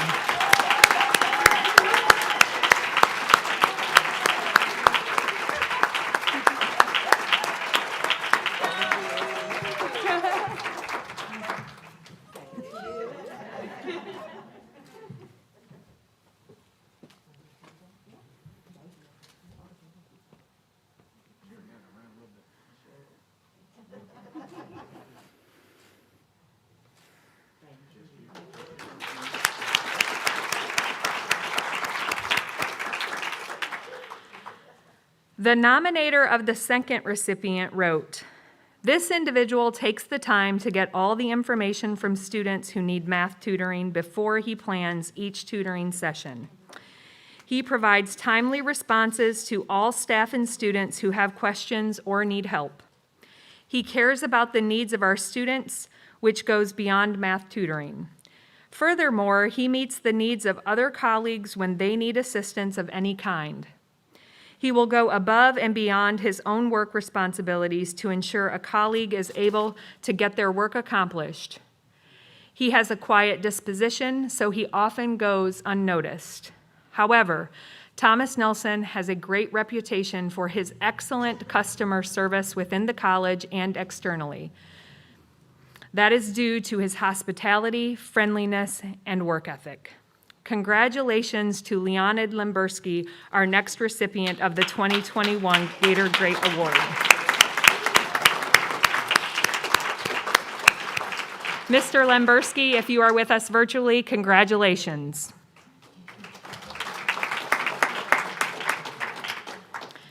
The next nominator wrote of our third recipient, "This individual enjoys troubleshooting, resolving technical issues, and helping any person to navigate the IT world. She is so humble and productive that she never shares how much she contributes to make internal and system IT platforms and systems work. She provides insight on VCCS systems, develops protocols to help IT processes, and offers training to customers regarding IT and data requests. She is a master of breaking down complicated information into understandable terms, and then she makes suggestions or other useful data reports.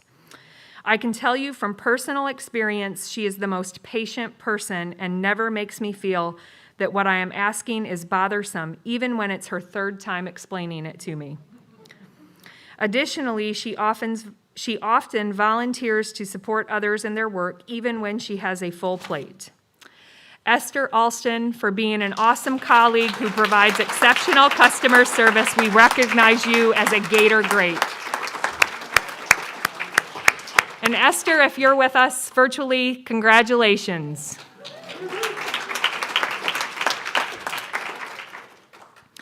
The nominator of our next recipient wrote, "This individual provides consistent and quality internal and external customer service, and she acts courteously and professionally with customers. She also listens carefully and provides accurate and timely information. She has received numerous comments about her outstanding customer service skills on the phones in the information center. Several callers have made the effort to contact her supervisor to share their positive comments. Our fourth 2021 Gator Great recipient is Felicia Woodard. Thank you for your incredible customer service."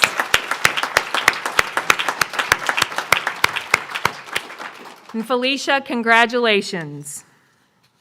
And last but certainly not least, our final nominator wrote, "This individual proactively resolves problems that directly benefit all employees, students, and the public.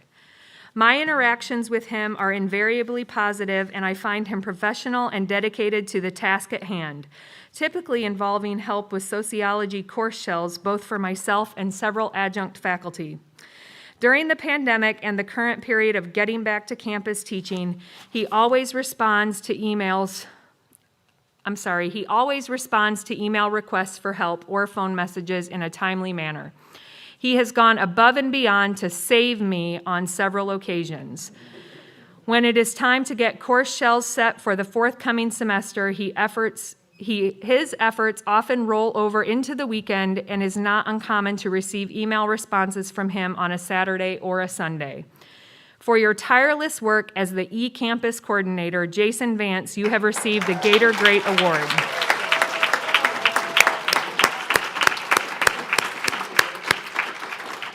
We know you are joining us virtually, and we will make sure you receive your award next week. Thank you to all the 2021 Gator Great nominees and award recipients. You helped to make Thomas Nelson a great place to work and learn. I would now like to welcome Michelle Schonk to the stage to present the next award.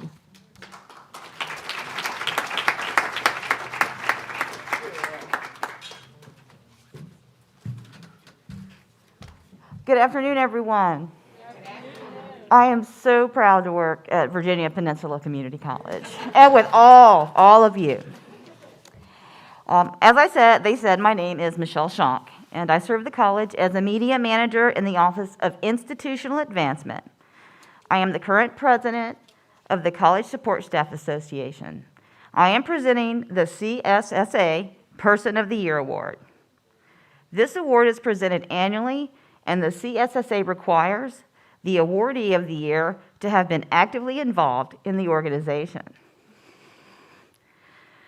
The awardee this year is described as dependable, efficient, and knowledgeable.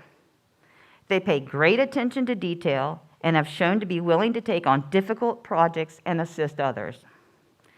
This person projects a warm, cheerful attitude and handles difficult situations with patience and tact. The awardee demonstrates they care about our community, the mission of the college, and they always present a positive attitude. This year's award recipient diligently served the CSSA. We thank them for their hard work and dedication over the past year. This colleague faced challenges with COVID, position vacancies, many changing and merging responsibilities. This person was unrelenting in their dedication to the CSSA. Their actions and knowledge this past year have been the driving force that kept the CSSA moving forward. The 2021 CSSA Person of the Year is awarded to Julie Lambert.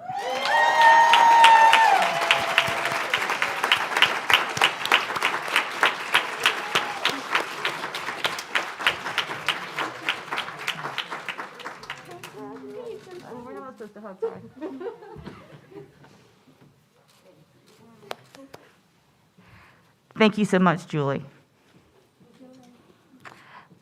I would now like to welcome Jasmine Sanders to the stage to present the next awards.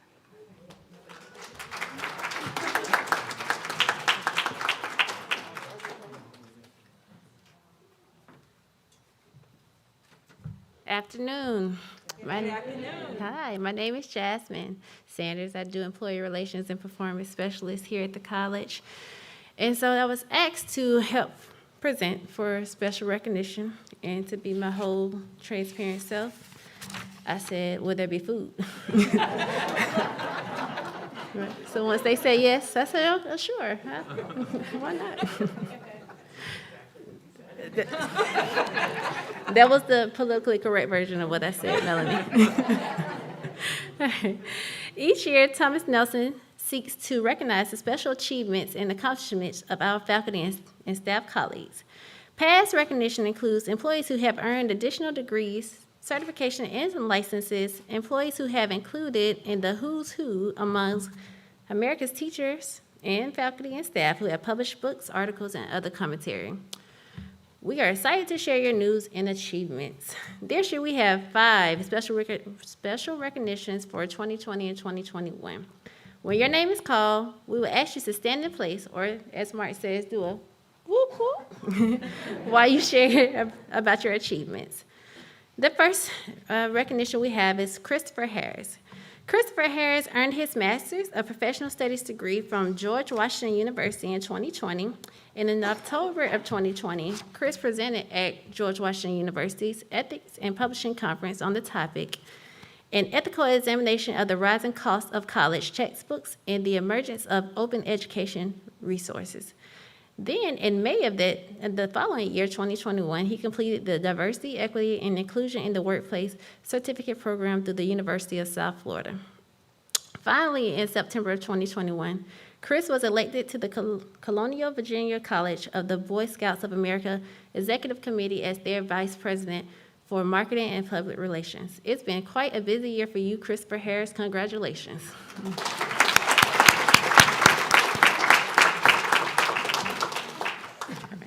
All right, the next person that we would like to recognize is Officer Benjamin Holliday.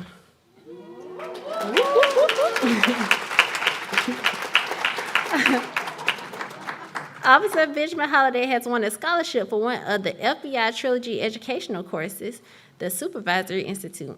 Eligible scholarship candidates must be recognized by the agency as trustworthy candidates for leadership position. The individual who alerted us of this honors had this to share.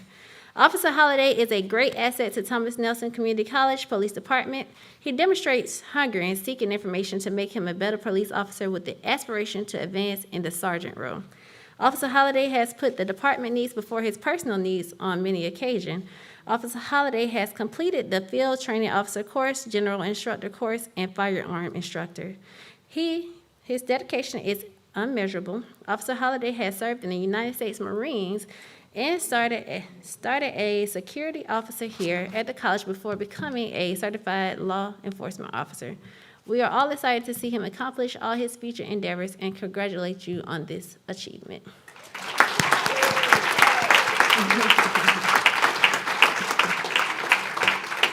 The next person that we would like to recognize is Dr. Chandra Jenkins. Is she here? Okay, no. Dr. Jenkins has had an incredible year in her scholarship. She completed her doctorate in education with an emphasis on higher ed at ODU. She also earned a certificate in community college leadership. She earned a certificate in diversity and inclusion from South Florida, and she also presented research at the Council for the Study of Community Colleges last year.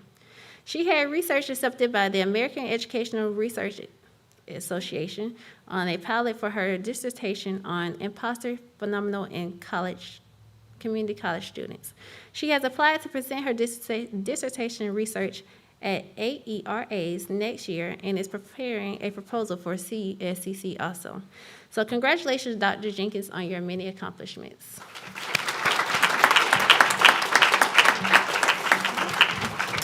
Next, we would like to recognize Dr. Summer Davis. Dr. Summer Davis received the Master's Certificate in Health Education Specialist certification. In order to receive this certification, Dr. Davis had to take an examination to indicate she mastered the 7 competency areas for health educators. Congratulations, Dr. Davis. Last but not least, Will Moore. Mr. Moore has recently completed his career certification in web design here at Thomas Nelson Community College. Congratulations, Mr. Moore. We would like to congratulate all of our special recognition recipients. Thank you for allowing us to share them with you. And I would like to welcome Dr. Cindy Calloway to the stage to present your next award.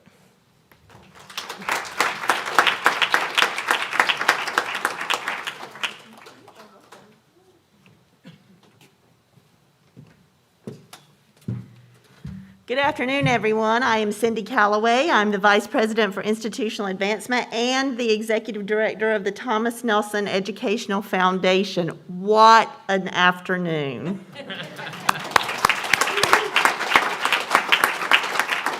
I just have to say, from everything we've heard today from our president and your vision and your expectations and your belief in this community, this college community, and what we can do together is so inspiring. To hearing the words from our students, you are why we do what we do, and you are a credit to yourselves, your families, and most importantly, everyone in this room. So thank you so much for those words.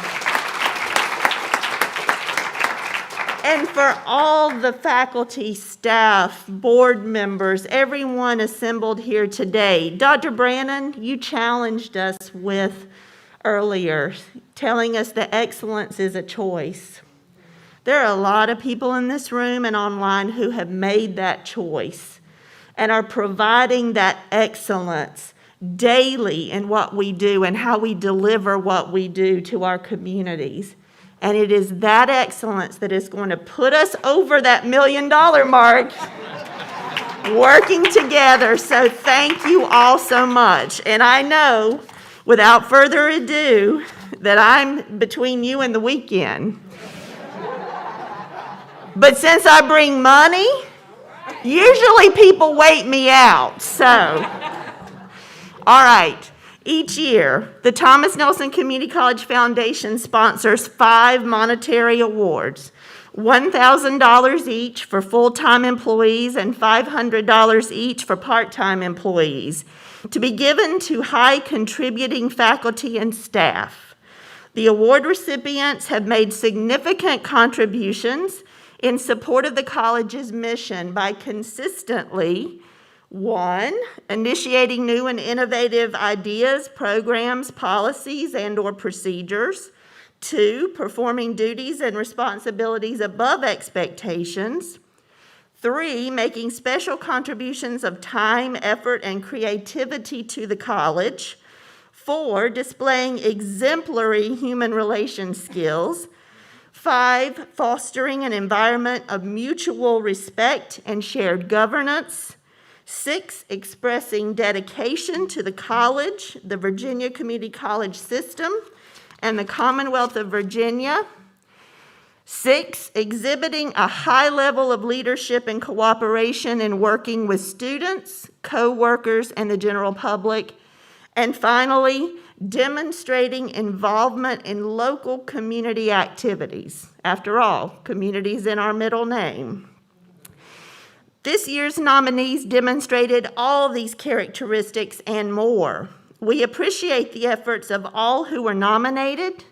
I will share some examples of these characteristics exhibited by each recipient based on the information received from their college colleague who nominated them.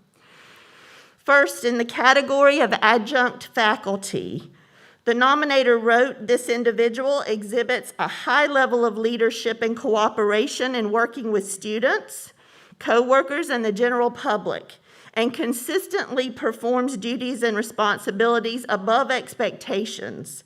This person fosters an environment of mutual respect and shared governance." The recipient for adjunct faculty is an adjunct assistant professor in the STEM division, Adriana Hardage.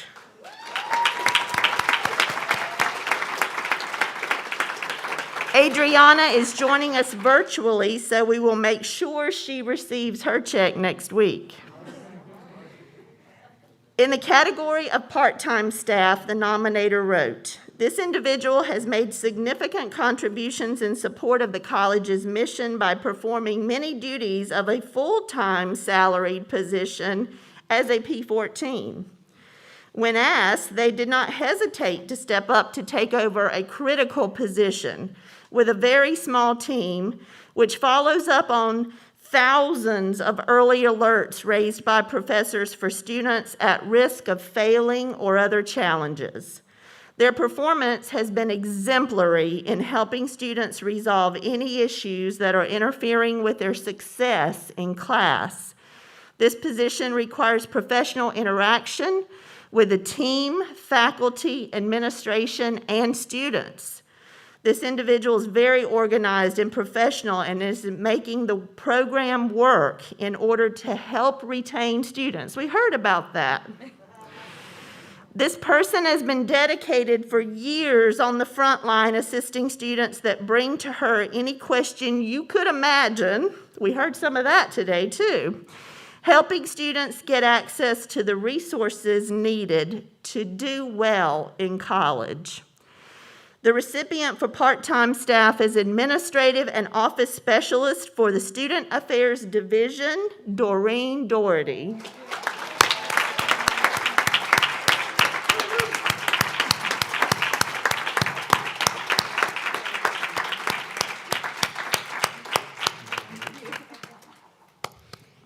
Congratulations. Thank you.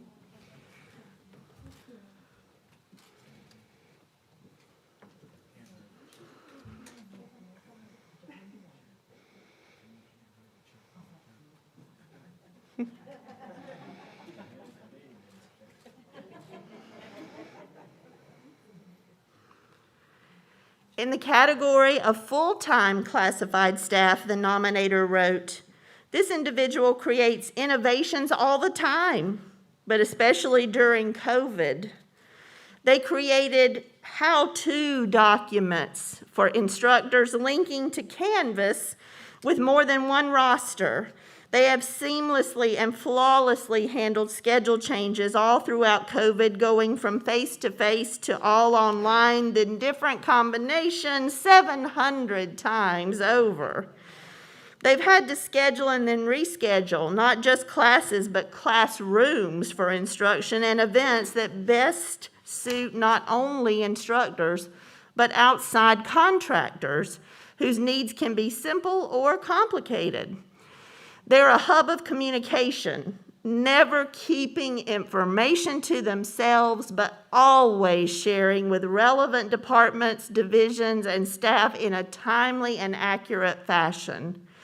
The recipient for full-time classified staff is an education support specialist for the Academic Affairs Division, Julie Lambert."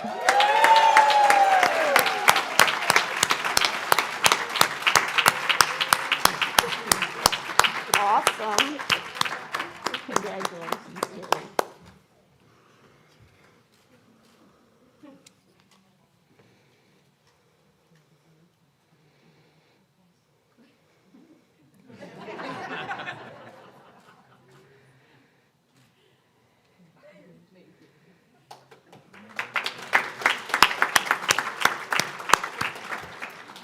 In the category of administrative professional faculty, the nominator wrote, "This individual consistently performs duties and responsibilities above expectations and consistently exhibits a high level of leadership and cooperation. They currently serve in a leadership role in the Arts, Business, Humanities, and Social Sciences Division. This individual consistently goes above and beyond to assist faculty and staff with division and department-related matters. When working with them on numerous occasions, I have always found them dedicated, professional, and cordial. They consistently demonstrate exemplary human relations skills, and their committed service to the division warrants this award. The recipient for administrative professional faculty is the Associate Dean for the Arts, Business, Humanities, and Social Sciences Division, and my new neighbor, Malia Kearns."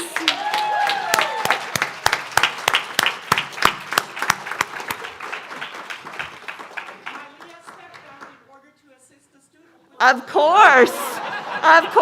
She already won the award. Thank you. We'll make sure Malia gets her check as well, and I'm sure that student got exactly what they needed to. Finally, in the category of full-time teaching faculty, the nominator wrote, the individual fosters an environment of mutual respect and shared governance and consistently demonstrates dedication to the college, the Virginia Community College system, and the Commonwealth of Virginia. This faculty member is an invaluable asset for the biology department as well as the college. He truly supports his faculty and is always willing to help in any way he can. He is a true leader, and I am honored to be a part of his crew. The recipient for full-time teaching faculty is Shaheem Abrams, Professor Abrams.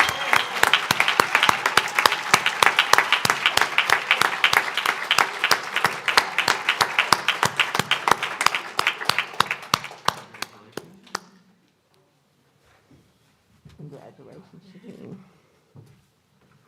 And I have to say, I've never met a nursing student who didn't just rave about Professor Abrams' classes, so that's a lot.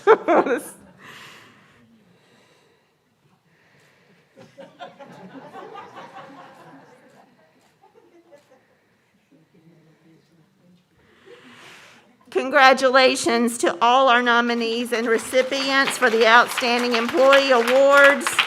I would now like to welcome Mark Vernon back to the stage to conclude our event.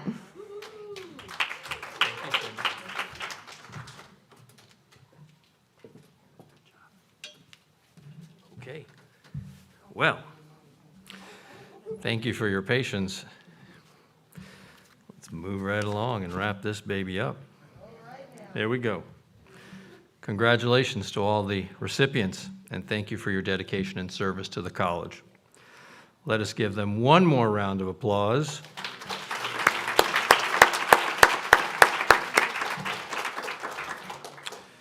As I wrap up the event, I want to remind you all just a few quick items. There's that lovely little, what do you call this thing again? Help me. QR code? Thank you. Take a snapshot of that because we want to get your feedback and we want to make sure you're heard. So if you want to visit www.tncc.edu/state of the college, where you can find some additional information about this meeting and the awards, and that page should be populated with more information by next week. We are really serious about the many ideas and efforts, those little things that you have up here that we want to find out about. So that remember to give your feedback. You can take the survey, you can give your supervisor the input. We're very, very interested, as Dr. Brennan said. Don't forget, there's some food on the table. Make sure you get some food before you head out. Your pictures, if you got a picture taken on your way in, grab your picture on the way out. We want to thank all of you for attending, as well as thank those who helped organize the employee awards, the entire human resources team, especially Debbie Smith, Angela Brightman, and Melanie McNall. I also want to say thank you to the State of the College Committee and the others who helped in some way to make this event happen in more ways than one. This includes Alicia Riley, Dr. Chris Rarig, Michelle Schonk, Doris Shadu. They thought I was going to mess that one up. Wrong. Mohammed Sahil, Bob Flynn, Harry Washington, my man with the photographer back there, and last but not least, Ada Badgley. Ada, fantastic job, Ada. Thank you. Drive safe. God bless you, and have a wonderful weekend. Thank you all.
There's been so many things that's held us down, but now it looks like things are finally coming around.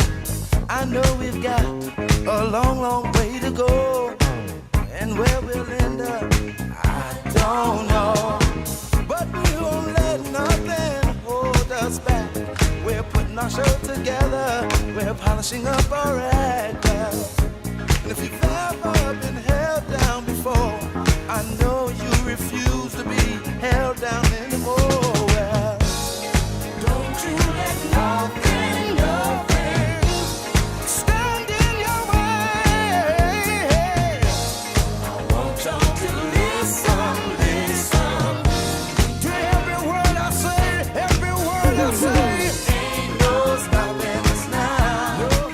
We're on the move.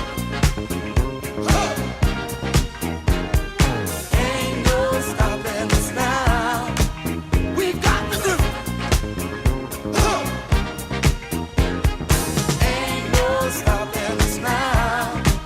We're on the move. I know.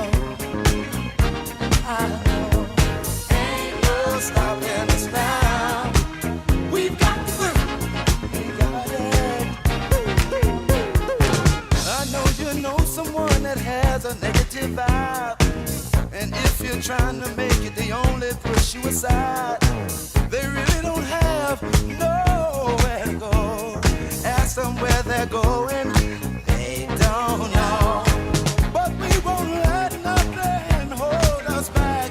We're gonna put our show together, gonna polish up our act. Wow. And if you've ever been held down before, I know you refuse to be held down anymore. Well, don't you let nothing, nothing stand in your way. I want y'all to listen, listen to every word I say, every word I say. No, no, no. We're moving.